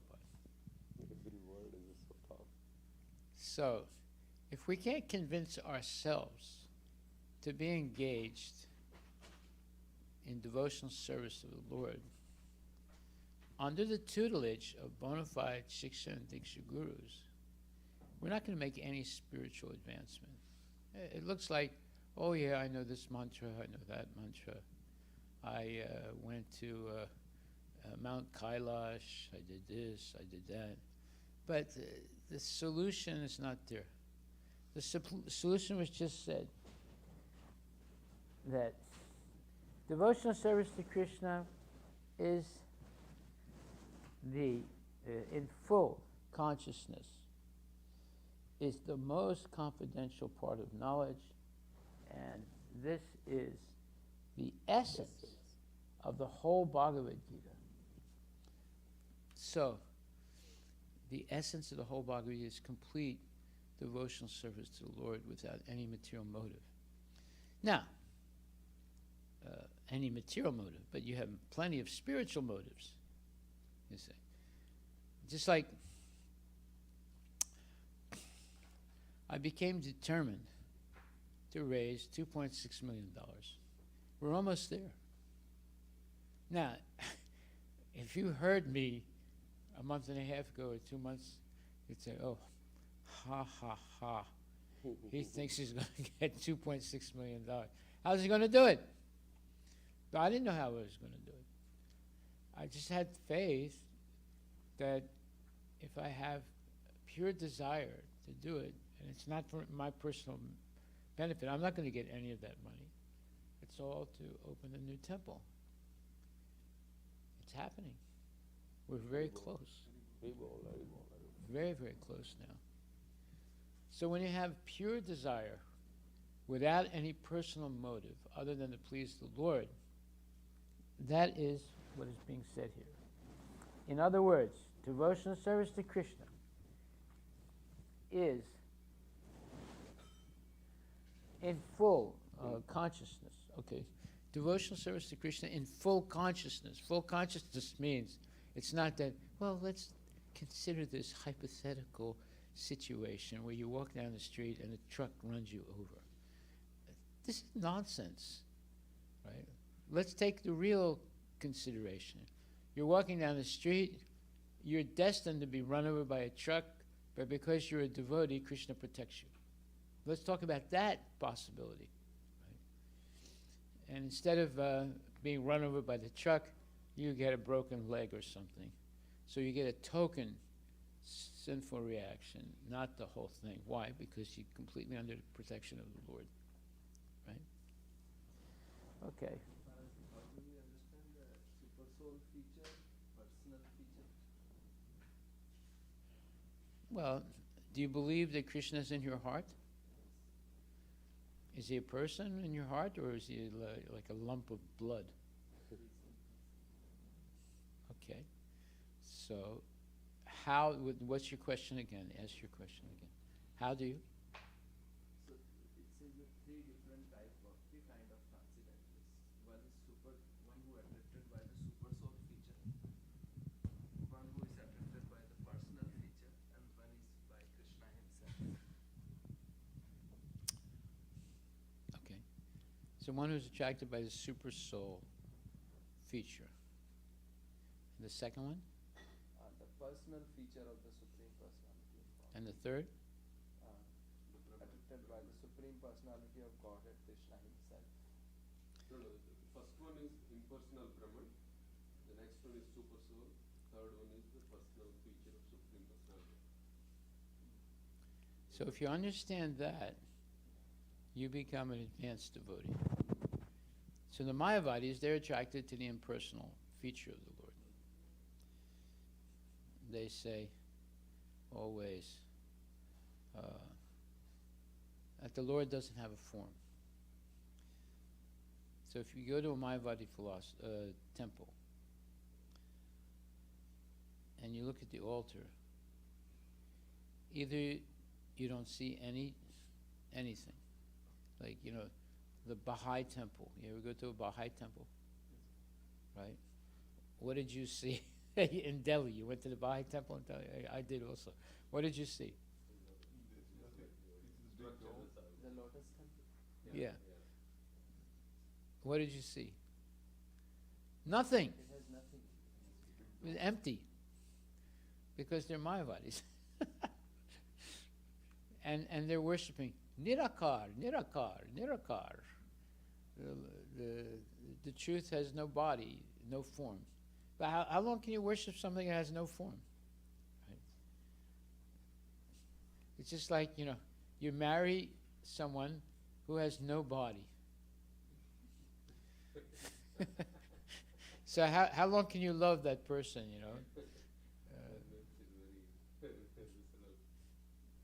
you see how ridiculous this Mayavad philosophy is, right? There is such a thing as bona fide impersonalists, as opposed to the bogus impersonalists. The bona fide impersonalist, just like Sukadeva Goswami, he was a bona fide impersonalist in the beginning, and there are others. The four Kumaras, they were bona fide impersonalists. They never said God has no form. They said we just don't know, and maybe we're not ready yet. Maybe our guru doesn't think we're ready yet to know this, and we'll be patient and continue to serve Guruji. And so, when the four Kumaras smelled the fragrance of tulsi leaf on the feet of Lord Vishnu, they became devotees. They became personalists. Right? And when Sukadeva Goswami heard his father, Vyasadeva, recite the 4 nutshell verses of the Srimad Bhagavatam, he said, aha, now I have a reason to leave my mother's womb. He was in, ladies, listen to what could happen to you. He was in the womb of his mother for 16 years. He refused to get out. He said, well, what's the difference? Everything is one. Whether I'm in my mother's womb or I'm outside. So I'm just going to stay here. But when he heard the 4 nutshell verses of the Srimad Bhagavatam, he said, now I have a reason to go out and preach Krishna consciousness. So imagine his mother, like 16 years being pregnant like that. Right. Now you say, oh, you know, these are all stories. These are your stories. Just like one time I was preaching to someone out in the street in Sankirtan, and this lady said, well, these are your stories, and I have my stories, and everybody's got their own stories. So you see, they find these ways of what you would call tearing down the actual content of a truthful statement by making fun of it or making jokes. But if you hear Bhagavatam on a regular basis, you begin to believe these things that are being said, like the history of the 4 Kumaras, the history of Sukadeva Goswami, the history of Ambarish Maharaj, the history of Prahlad Maharaj, etc. So then ultimately it comes down to the fundamental question, which narrative are you going to believe? The one by the greatest sages in the history of the world, such as Vyasadeva, such as Narada Muni, such as Brahma, or Tom, Dick, and Harry, right? I got my, I have my myths and stories. You got your myths and stories, and no. We believe Shastric evidence, and the Shastra is given by the great devotees, like Narada Muni and Vyasadeva and Krishna himself. Okay, so we finished that purport.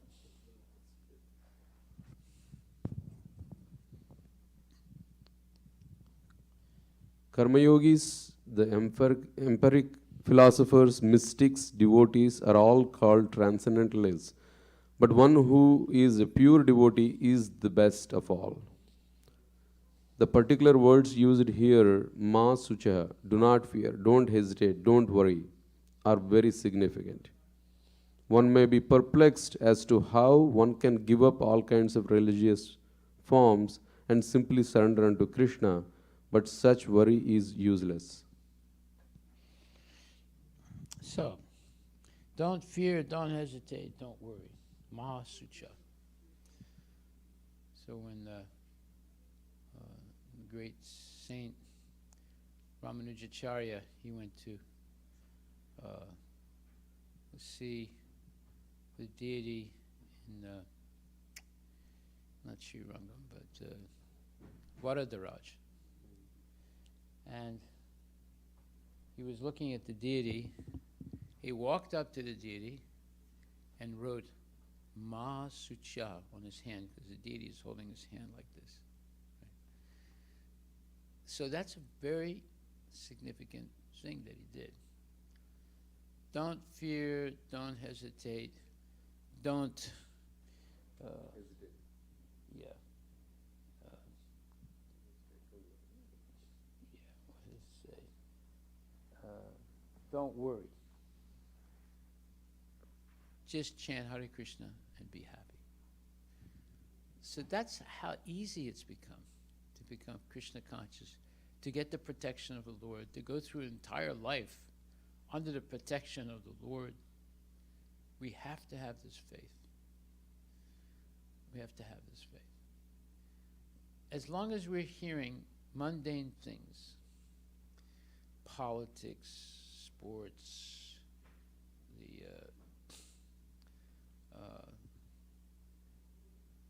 how to make money, become a millionaire, and illicit things, and so forth, it weakens our determination and faith. But if we give up hearing all that nonsense and just take to Srimad Bhagavatam, Bhagavad Gita, and the association of devotees, our faith just keeps growing bigger and bigger and bigger, and we don't have any doubts anymore. Ma Sucha. No, don't hesitate, don't worry, don't fear. Okay, so that should be our motto in life. Don't fear, don't hesitate, and so forth. That's what happens when you come to class on a regular basis. You build up your faith. The position of a devotee is determined by their level of faith. If you have complete faith, like Prahlad Maharaj, Ambarish Maharaj, etc., you're completely protected by the Lord. If you have half faith, it's like they say, Bir Hakim Khatrejan. Half doctor is no doctor, right?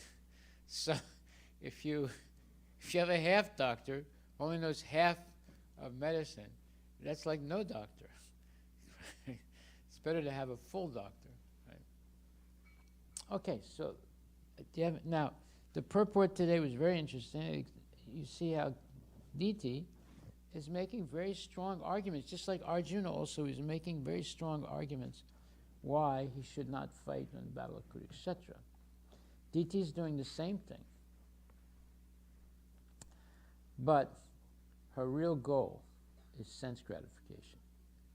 Therefore it says, when the wife is accepted as a sense gratificatory agency, personal beauty is the main consideration.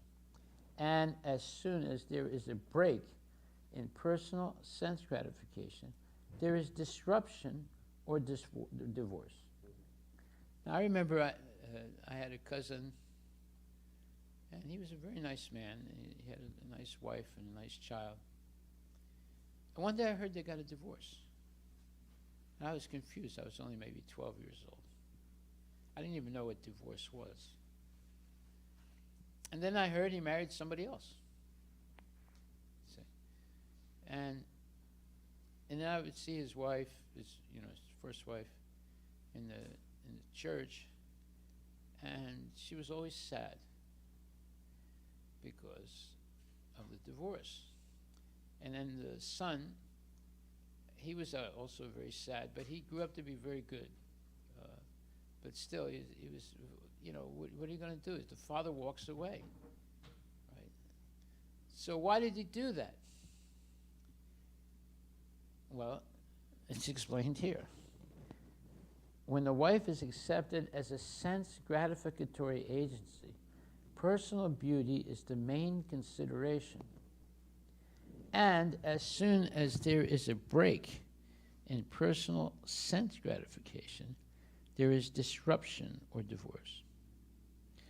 But when the husband and wife aim at spiritual advancement by mutual cooperation. There is no consideration of personal beauty or the disruption of so-called love. In the material world, there is no question of love. Marriage is actually a duty performed in mutual cooperation as directed in the authoritative scriptures for spiritual advancement. Therefore, marriage is essential in order to avoid the life of cats and dogs who are not meant for spiritual enlightenment. This is Prabhupada's words. It's beautiful, right? It makes sense. Just because your wife got old, or she's older, you're also older, but she doesn't want to have any more sense gratification. It's too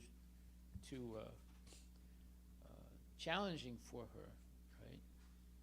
She already had 1, 2, 3, or 4, 5, 6 kids, and she's been stuck for years washing the dishes, washing the clothes, ironing them, working outside, coming home, rushing to cook dinner, and then taking the children to the soccer practice, and then to the violin practice. Eventually they get tired. They say, I don't want to, I don't want my husband sleeping with me anymore because I'm sick and tired of this. I don't have any time for myself, right? So eventually it becomes a big burden. And then the husband gets really upset. He says, what's going on here? You got to do whatever I tell you to do. And the wife says, no, I'm not going to do it anymore. So oftentimes there's divorce because of the, let's say, the end of sense gratification. Now, we have to understand, and especially, women go through different periods than men do.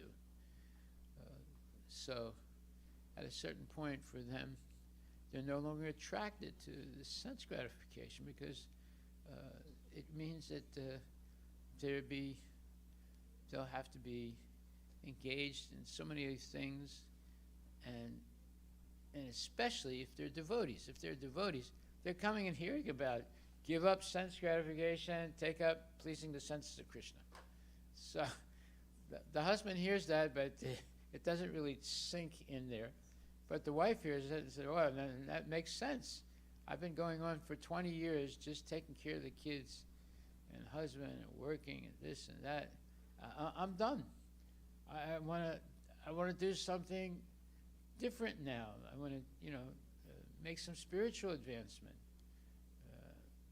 So, anyway, you know what I'm talking about. So, this is a serious issue. But listen to what wonderful things Prabhupada says.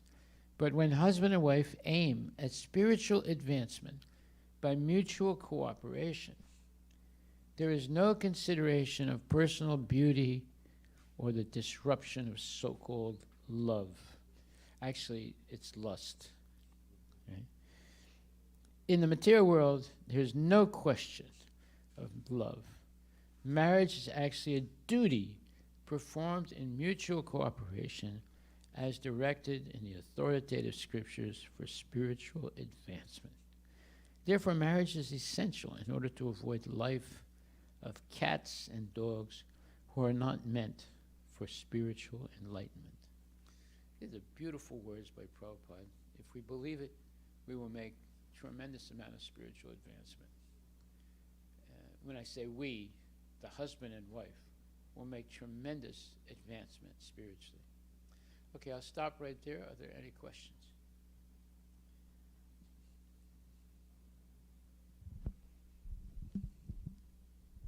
Hare Krishna Maharaj. Is there a difference between belief and faith? Okay. Well,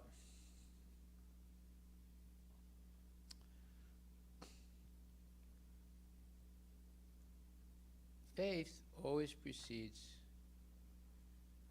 knowledge. Like, for example, let's say you buy a ticket to go from Seattle to Mumbai.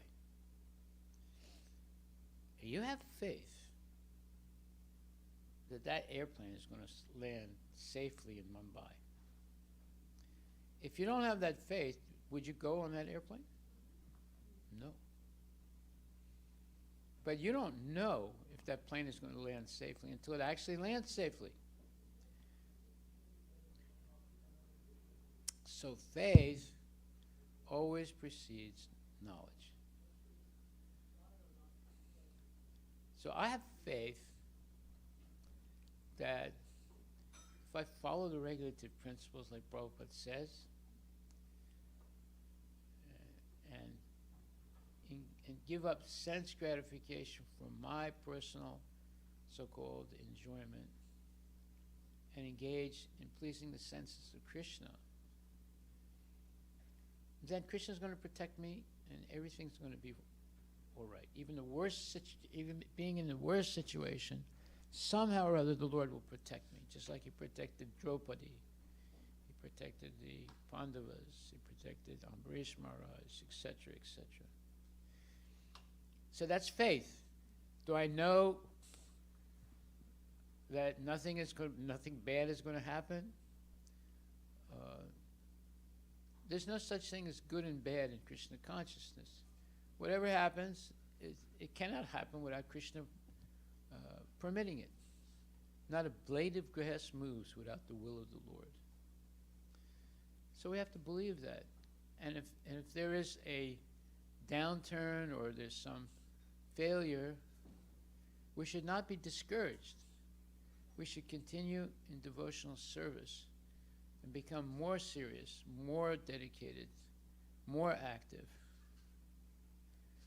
And then you see that ultimately everything's going to work out. And there will be, let's say, in the case of Pandavas, it looked like for sure they were going to lose the battle of Kurukshetra. And they turned out to be victorious. All the bet was that they're going to lose because they were vastly outnumbered by the Kauravas. But because Krishna was on their side, they became victorious. So we want to be on Krishna's side always. We want to have complete faith in Krishna. All you need is complete faith in one sincere person, and the most sincere, most realistic person is Krishna. Then there are not going to be any problems. But if we cannot develop that type of faith, and faith is going to precede knowledge. Right? Like, for example, you send your kid to college.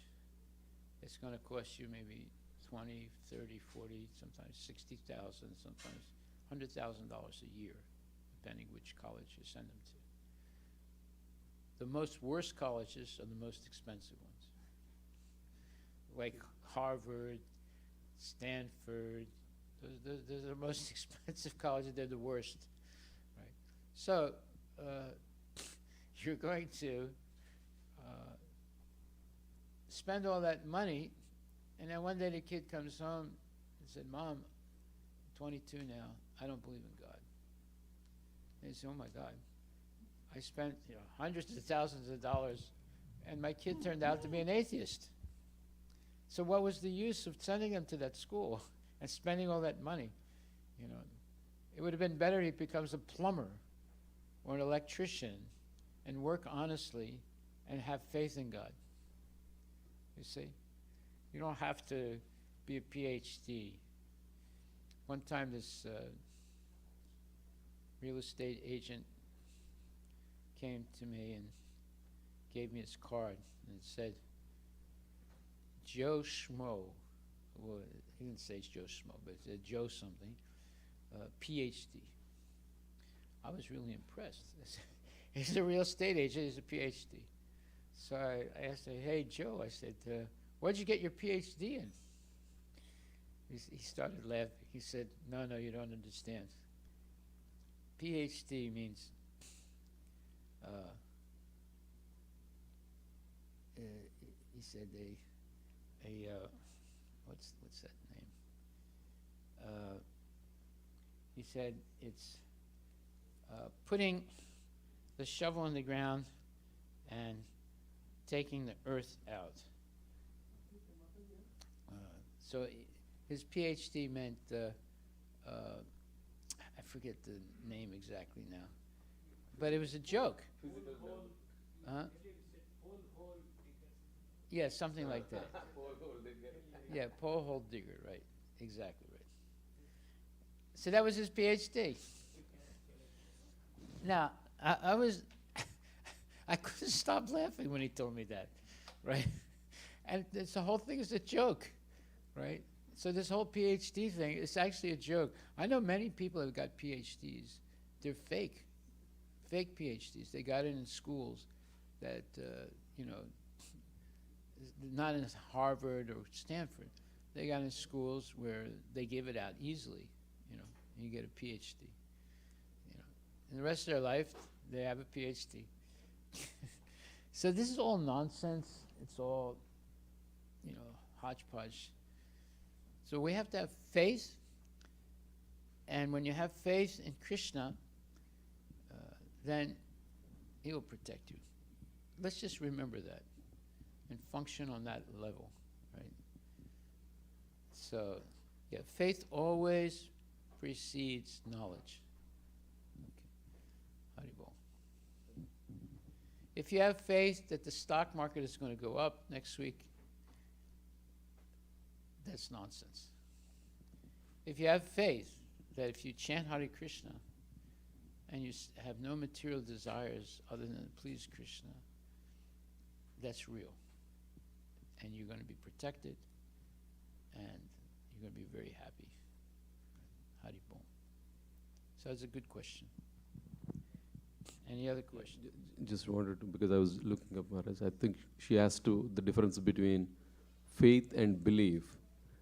And there's some reference where belief, like for example, we also by now have been told Krishna is the Supreme Lord, and many devotees might say, we believe that statement is true. But faith is being able to follow that belief, and then just like in your case, you had complete, faith that Krishna will make things happen as long as, there is as long as my desire is pure.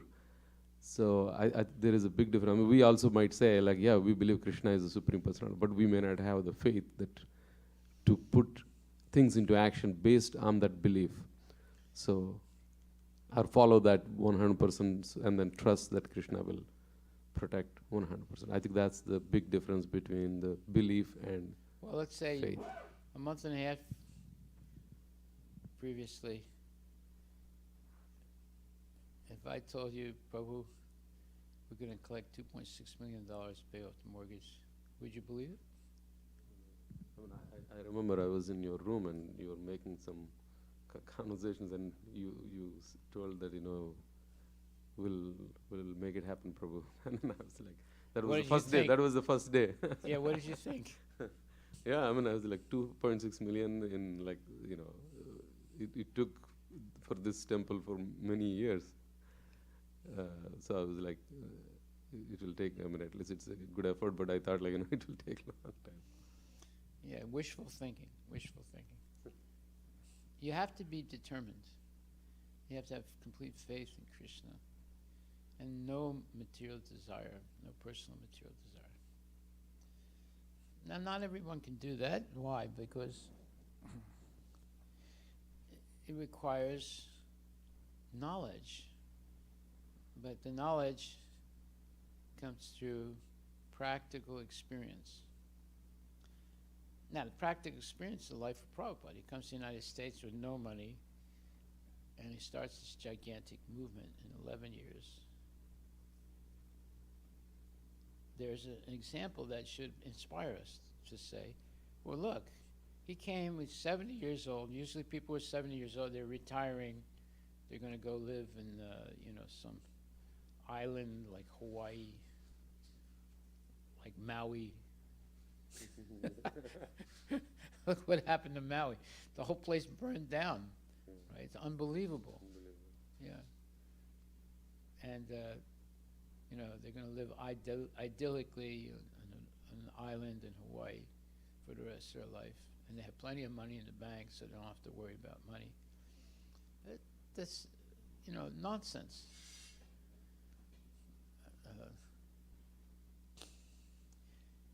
What's not nonsense is people who have faith in God and they spend their whole life serving Krishna with love and devotion. They go back to Godhead. Then you can see, wait a minute, I'm so happy I put my faith in Krishna, because now I'm going back to Godhead, like Tukaram and so many other great Vaishnavas. So anybody, and Prabhupada is saying, anybody can do this. Because it's become easy in Kali Yuga to become Krishna conscious. Okay. Any other questions or comments? Just wanted to add, Maharaj, one of our neighbor's parents, they are 70+ year old. They are from here. Like the mom has been identified with a cancer, and she asked for divorce because I want to die peacefully.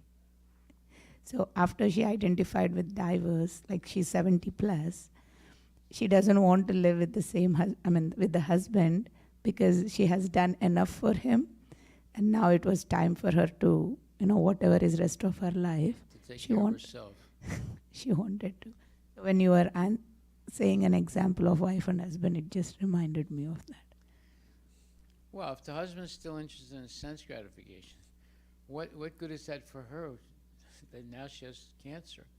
So it's better she just concentrates on Krishna and not be disturbed by her husband's lust. So. Yeah, that happens a lot. Yeah. Okay, thank you very much. All glories to Srila Prabhupada ki jai.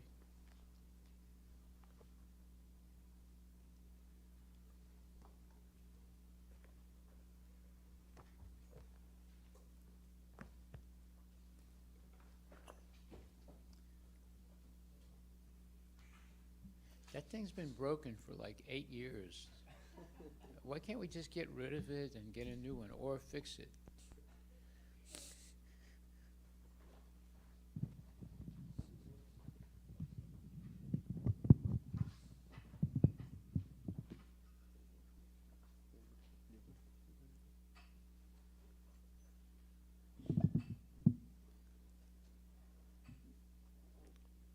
Sri Guru Charana Padma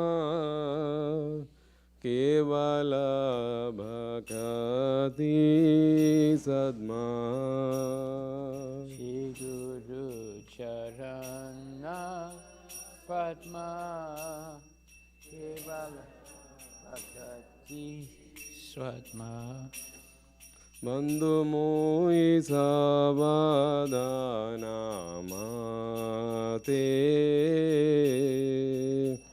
Mui Savadana Mate Jahara Prasade Bhai Ebava Dhuriya Jai Janara Prasade Bhai Ebava Dhuriya Jai Krishna Prabdi Hoy Jaha Hoy Te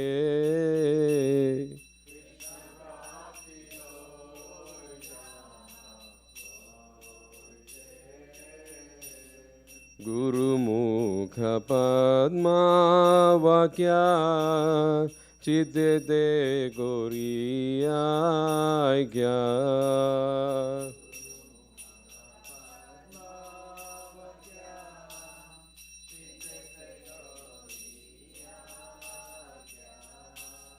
Arna Gori Ho Mane आशा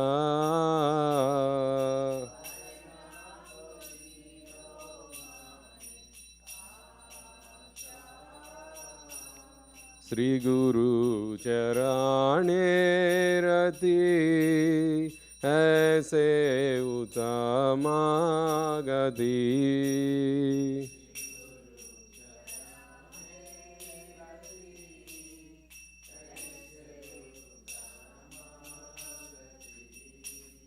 जय प्रसाद पूरे सर्व आशा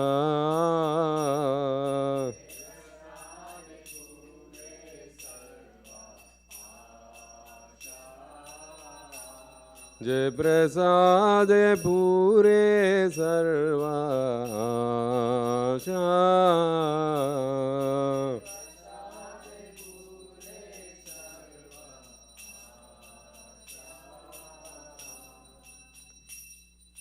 चक्षुदान दिलो जय जन्मे जन्मे प्रभु से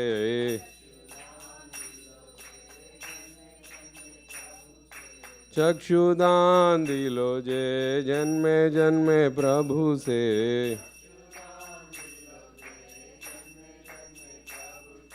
दिव्य ज्ञान हृदय प्रकाशितो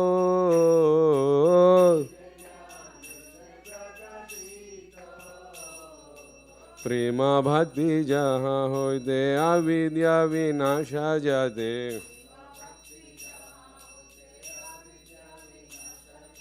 प्रेम भक्ति जहाँ होते अविद्या विनाशा जाते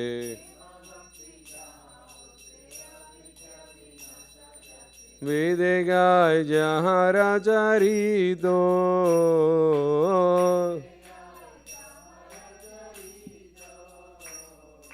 श्री गुरु करुणा सिंधु आदमा जनरा बंधु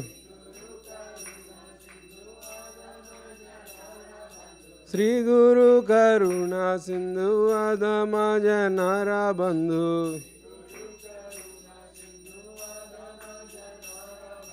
लोकना लोके राजीवाना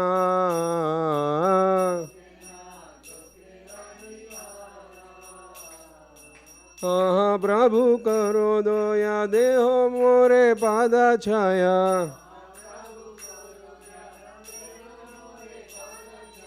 हाँ प्रभु करो दया देहो मोरे पादा छाया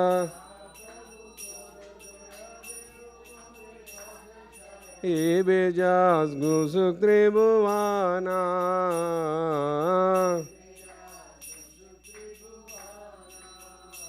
श्रीला प्रभुपाद पतित पावना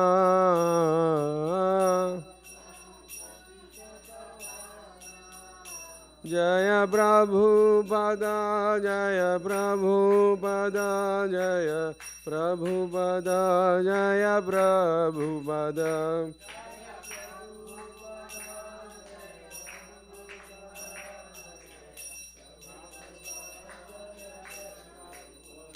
जय गुरुदेवा जय गुरुदेवा जय गुरुदेवा जय गुरुदेवा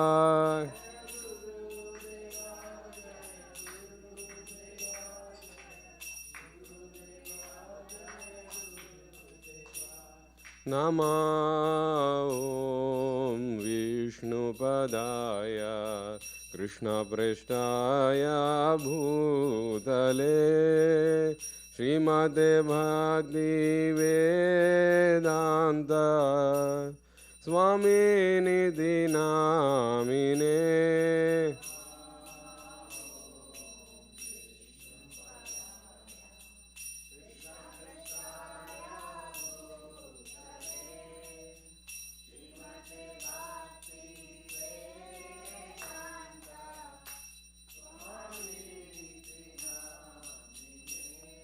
नमस्ते सरस्वते देवे गौरवाणी प्रचारिणे निर्विशेषा शून्यवादी पाश्चात्यादेशतारिणे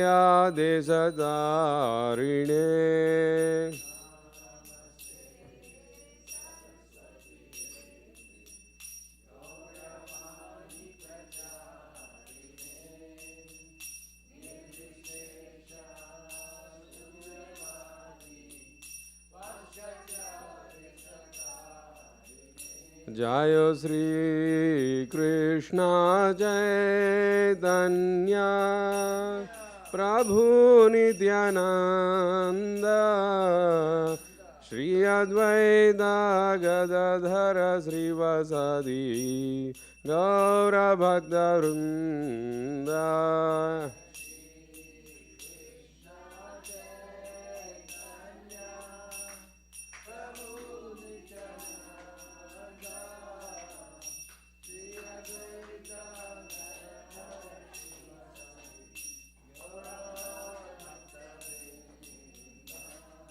Hare Krishna, Hare Krishna, Krishna Krishna, Hare Hare, Hare Rama, Hare Rama,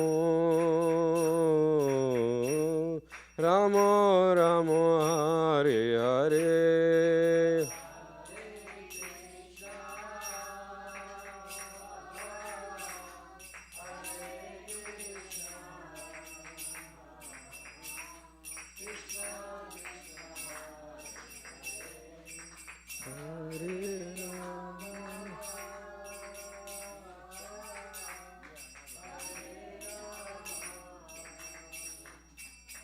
Rama Rama, Hare Hare, Hare Krishna, Krishna Krishna, Hare Hare, Hare Ram, Ram Ram, Hare Hare.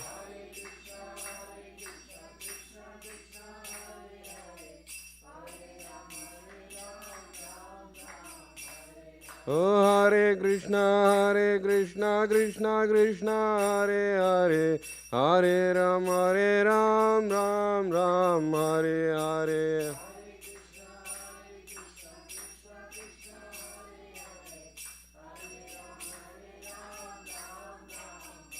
Nitai Gaura Hari Bol, Hari Bol, Hari Bol, Nitai Gaura Hari Bol.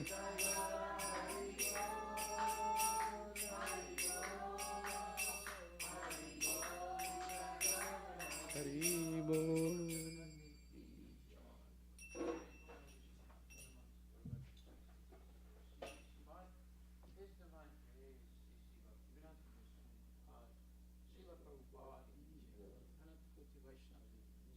Namacharya Srila Haridas Thakur, Prem Sikahosh Krishna Chaitanya Prabhu Nityananda, Shri Advaita Gadadhar Srivasadi Gaur Bhaktivinoda Ki Jai, Shri Radha Krishna Gopinath Sham Kunda Radha Kunda Shri Vrindavan Dham Ki Jai, Mayapuri Dham Ki Jai, Jagatpuri Dham Ki Jai, Tulasi Devi Ki Jai, Bhakti Devi Ki Jai, Nanda Maha Ki Jai, Samaveda Bhakti Ki Jai, Nitai Gaur Prema. All glories to Sri, all glories to Sri, all glories to Sri, glories to Sri Guru, all glories to Srila Prabhupada, Patita Bhavani Ki Jai.